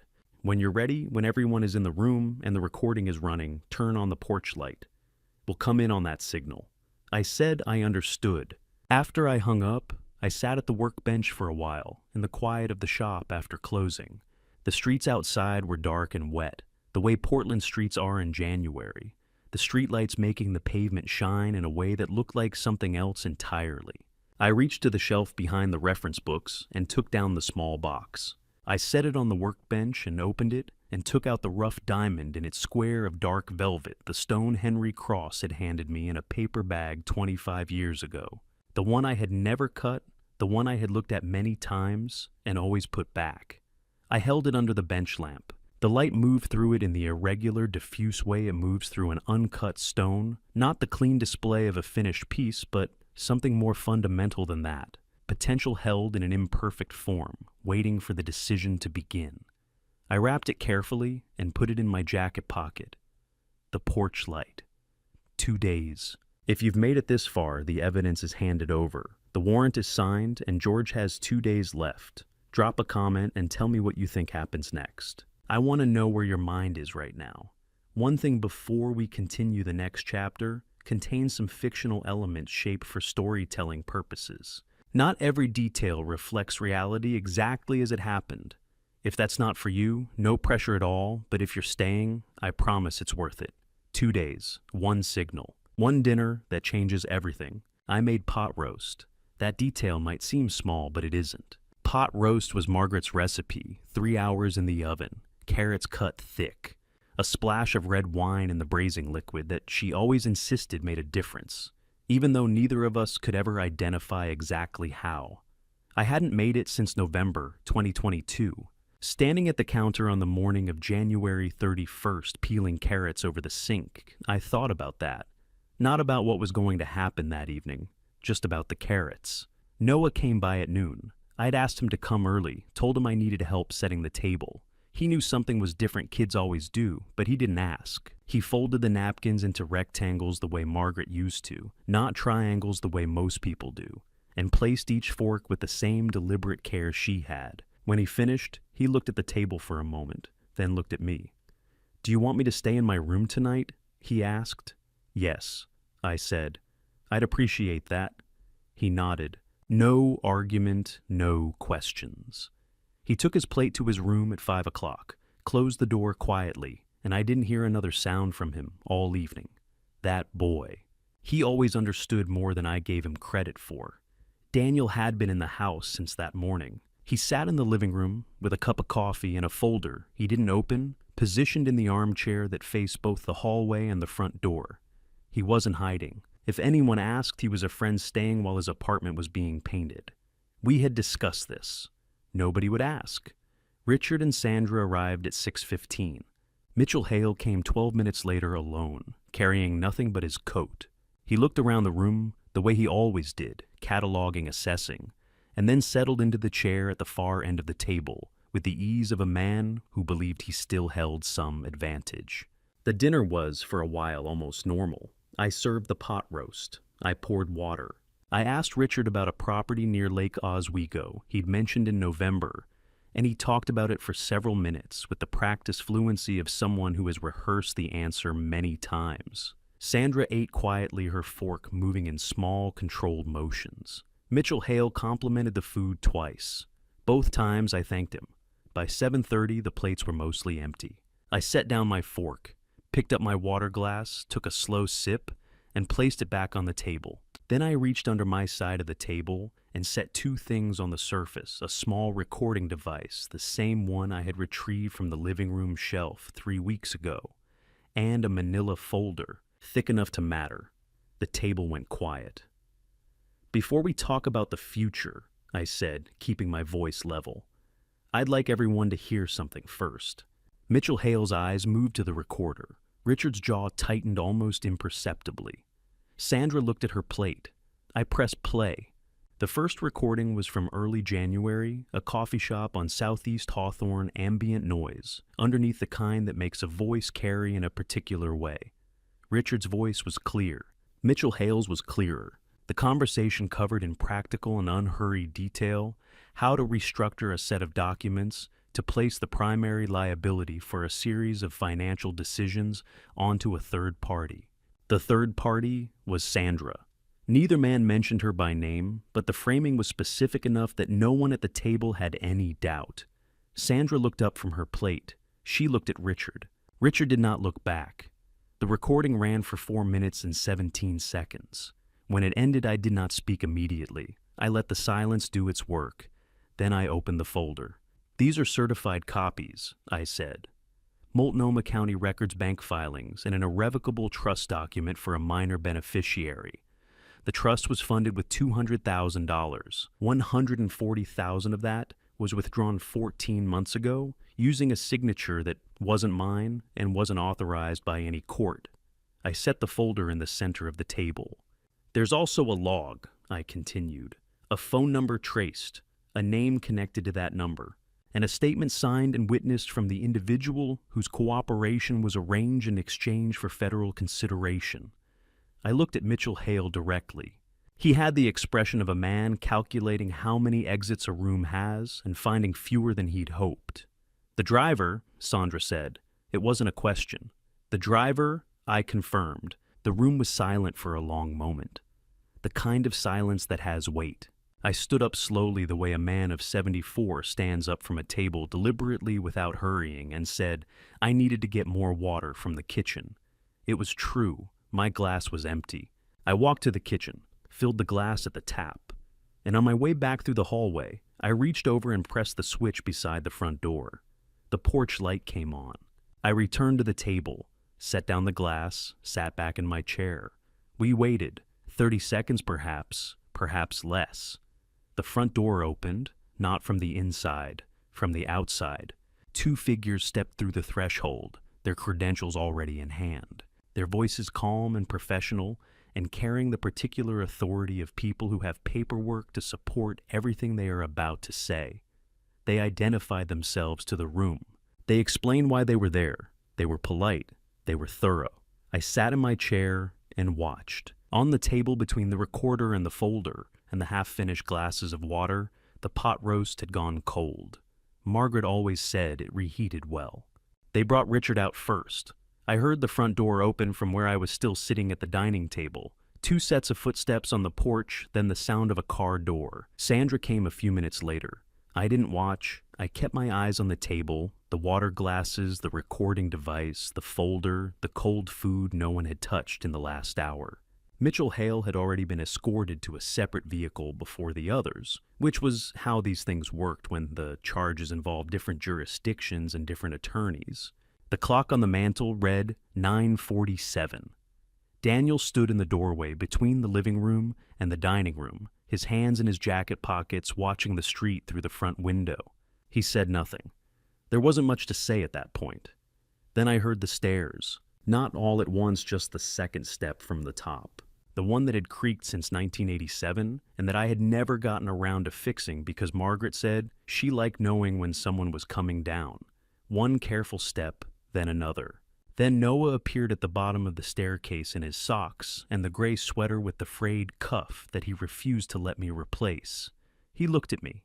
He looked at Daniel. He looked at the front door, which was now closed again, and at the absence of people who had been in the house an hour ago. "Grandpa," he said, "is it over?" I crossed the room and sat down next to him on the third step from the bottom. The wood was cold. I hadn't sat on these stairs since Noah was 4 years old and too small to navigate them alone. "The worst of it," I said. "Yes." He thought about that for a moment, the way he thought about most things thoroughly without rushing. "Okay," he said. We sat there for a while. Daniel quietly gathered his things from the living room, giving us the space without being asked. At some point, Noah leaned his head against my shoulder, and I put my arm around him, and neither of us said anything else for a long time. That was enough. Sometimes that is exactly enough. The morning of February 1st came gray and still. My attorney's name was Patricia Wren. I had used her for business matters going back to 2009, a methodical woman who communicated in short, precise sentences and charged accordingly. She came to my house at 9 in the morning with a leather briefcase and a thermos of her own coffee, which I appreciated more than I said. We worked through the list. The first priority was the mortgage. The federal case against Richard included documented evidence of fraud in the procurement of the lien against Whitfield Gems, a forged signature, a falsified notarization, a bank record that didn't hold together under scrutiny. Patricia would file for a court order to void the deed of trust with the Multnomah County Circuit Court. She expected the process to take 6 to 8 weeks, assuming no complications. I told her to assume complications and plan accordingly. She made a note. The second matter was Noah's trust. The irrevocable trust established for his education had been drawn down by $140,000 through a forged guardian authorization. Restoring it would require a probate court proceeding, a forensic accounting review, and coordination with the bank. Patricia told me not to expect it to be simple. I told her I had stopped expecting things to be simple sometime around July. She almost smiled at that. The third item was the conservatorship petition Richard had filed in October. With his arrest and the pending federal charges, the petition was effectively suspended, but Patricia wanted to file a formal objection and motion to dismiss with supporting documentation, so that it could not be quietly revived by anyone acting on Richard's behalf during the legal proceedings. I agreed. We signed what needed to be signed. By noon, we had the outline of a plan. Not a resolution. Plans and resolutions are different things, and Patricia was careful never to confuse them, but a direction, a set of steps in a sensible order. That was more than I'd had in August. The new space was on Northwest Thurman Street, smaller than the Pearl District location by 400 square feet, quieter by several degrees, and close enough to a good bakery that the morning air sometimes carried the smell of bread through the ventilation. I had signed the lease the week before, contingent on events I couldn't fully predict at the time. The contingency had resolved itself. I spent the afternoon of February 1st moving boxes. Not all of them I had help arrange for Thursday, but the things I wanted to carry personally, the workbench, the tools organized in their specific order, the display case with the 3 pieces I considered worth showing, and the frame photograph of Margaret and me taken outside the original shop in 1991, when the awning was new and we were both younger than our children were now. Daniel's office was 2 doors down, 2nd floor above a used bookshop, accessible by a narrow staircase that required you to turn sideways if you were carrying anything wider than a briefcase. The sign on the door was not yet installed. He had ordered it, he told me, just waiting on the engraver. I told him I wasn't going anywhere. The FBI had formally acknowledged his contribution to the case in writing a letter of commendation from the Portland field office, which Daniel had folded into thirds and placed in his desk drawer without making any particular comments about it. I knew about it because I had been listed as a corroborating reference in the case file, and Patricia had sent me the relevant pages. Henry would have been proud. Not effusively, Henry didn't do things effusively, but in that quiet, specific way he had of letting you know that something you did had landed where it was supposed to. Late in the afternoon, when the light through the new workshop window had gone, the particular shade of amber that February produces in Portland, on the rare occasions it remembers the sun exists, I sat down at my workbench for the first time in the new space. The stone was in my jacket pocket. It had been there since January 25th, the morning I went to meet the FBI and wanted something real in my hands. I took it out and set it on the leather pad. The clouded ice color, the irregular surface, the weight of 23 years of waiting, held in something no larger than a question. You'll know when Henry had said, "When you look at it properly." I looked at it properly. I opened the tool case on my right, selected the scaife, adjusted the angle twice, checked the light, and checked the angle again. Behind me, the new space was quiet, in the way a workshop is quiet when it is waiting to become itself, holding its breath, not yet sure what kind of place it would turn out to be. I had some ideas. I positioned the stone. The first cut is always the one that decides everything. The angle, the direction, the acknowledgement that you have understood what the stone was always trying to be. You can hesitate for 23 years, but eventually you have to commit. I made the cut. The stone was imperfect. It would always be imperfect. That was the nature of things that are real rather than things that are merely ideal. There would be inclusions, asymmetries, places where the light scattered in directions no calculation could fully predict. But it was real. And in my experience, 50 years of it, sitting in the same chair, looking at what other people missed, that is almost always enough. I'm 74 years old. I've spent half a century in the same chair, at the same workbench, looking at stones that most people would walk right past. I built a skill out of seeing what others missed, the hidden fracture, the false clarity, the inclusion buried so deep, you almost convince yourself it isn't there. And somehow, I almost missed it in my own home. That's the part that stays with me long after everything else is settled. Not the legal proceedings, not the documents, not even the moment the front door opened from the outside. What stays with me is July, a cup of tea. I didn't finish a question asked too smoothly, a look in my son's eyes that I recognized and then talked myself out of recognizing. The warning was there. I saw it. I just told myself I needed more time, more certainty, more proof before I had the right to believe what I already knew. Don't be like me. If this family story teaches you anything, let it be this. The people who mean to take something from you rarely arrive with their intentions printed on their face. They arrive with kindness. They arrive with concern. They use words like planning and care and the future, and they say them in the same warm tone you've heard your whole life, which is exactly what makes it so difficult to hear what they actually mean. Pay attention earlier than I did. Trust the instinct that tells you something is off even when you can't yet explain why. Gather your evidence quietly. And when the time comes, and it will come, be ready. This was never about anger for me. I want to be honest about that. This dad revenge story wasn't built on rage or bitterness or any desire to see anyone suffer. It was built on patience, on precision, on the same discipline I applied to every stone I ever cut. You don't force the line, you find it, and then you commit. That's what I did. I waited until I understood the full shape of what I was dealing with, and then I acted with everything I had. I believe God doesn't allow things to stay hidden forever. What is done in the dark has a way of stepping into the light, not always on our timeline, not always in the way we imagined, but it happens. I've lived long enough to know that, and I've lived long enough to know that the truth, when it finally arrives, doesn't need to be loud to be powerful. I never wanted this to be my family story. I wanted my son to be someone I could trust. I wanted my grandson to grow up without having to understand what betrayal looks like. I wanted Margaret to still be here, sitting in the chair by the window, telling me I was overthinking it. But this is the story I was given. and I chose to carry it with both hands carefully steadily, the way you carry something that matters. Noah still comes to the shop after school.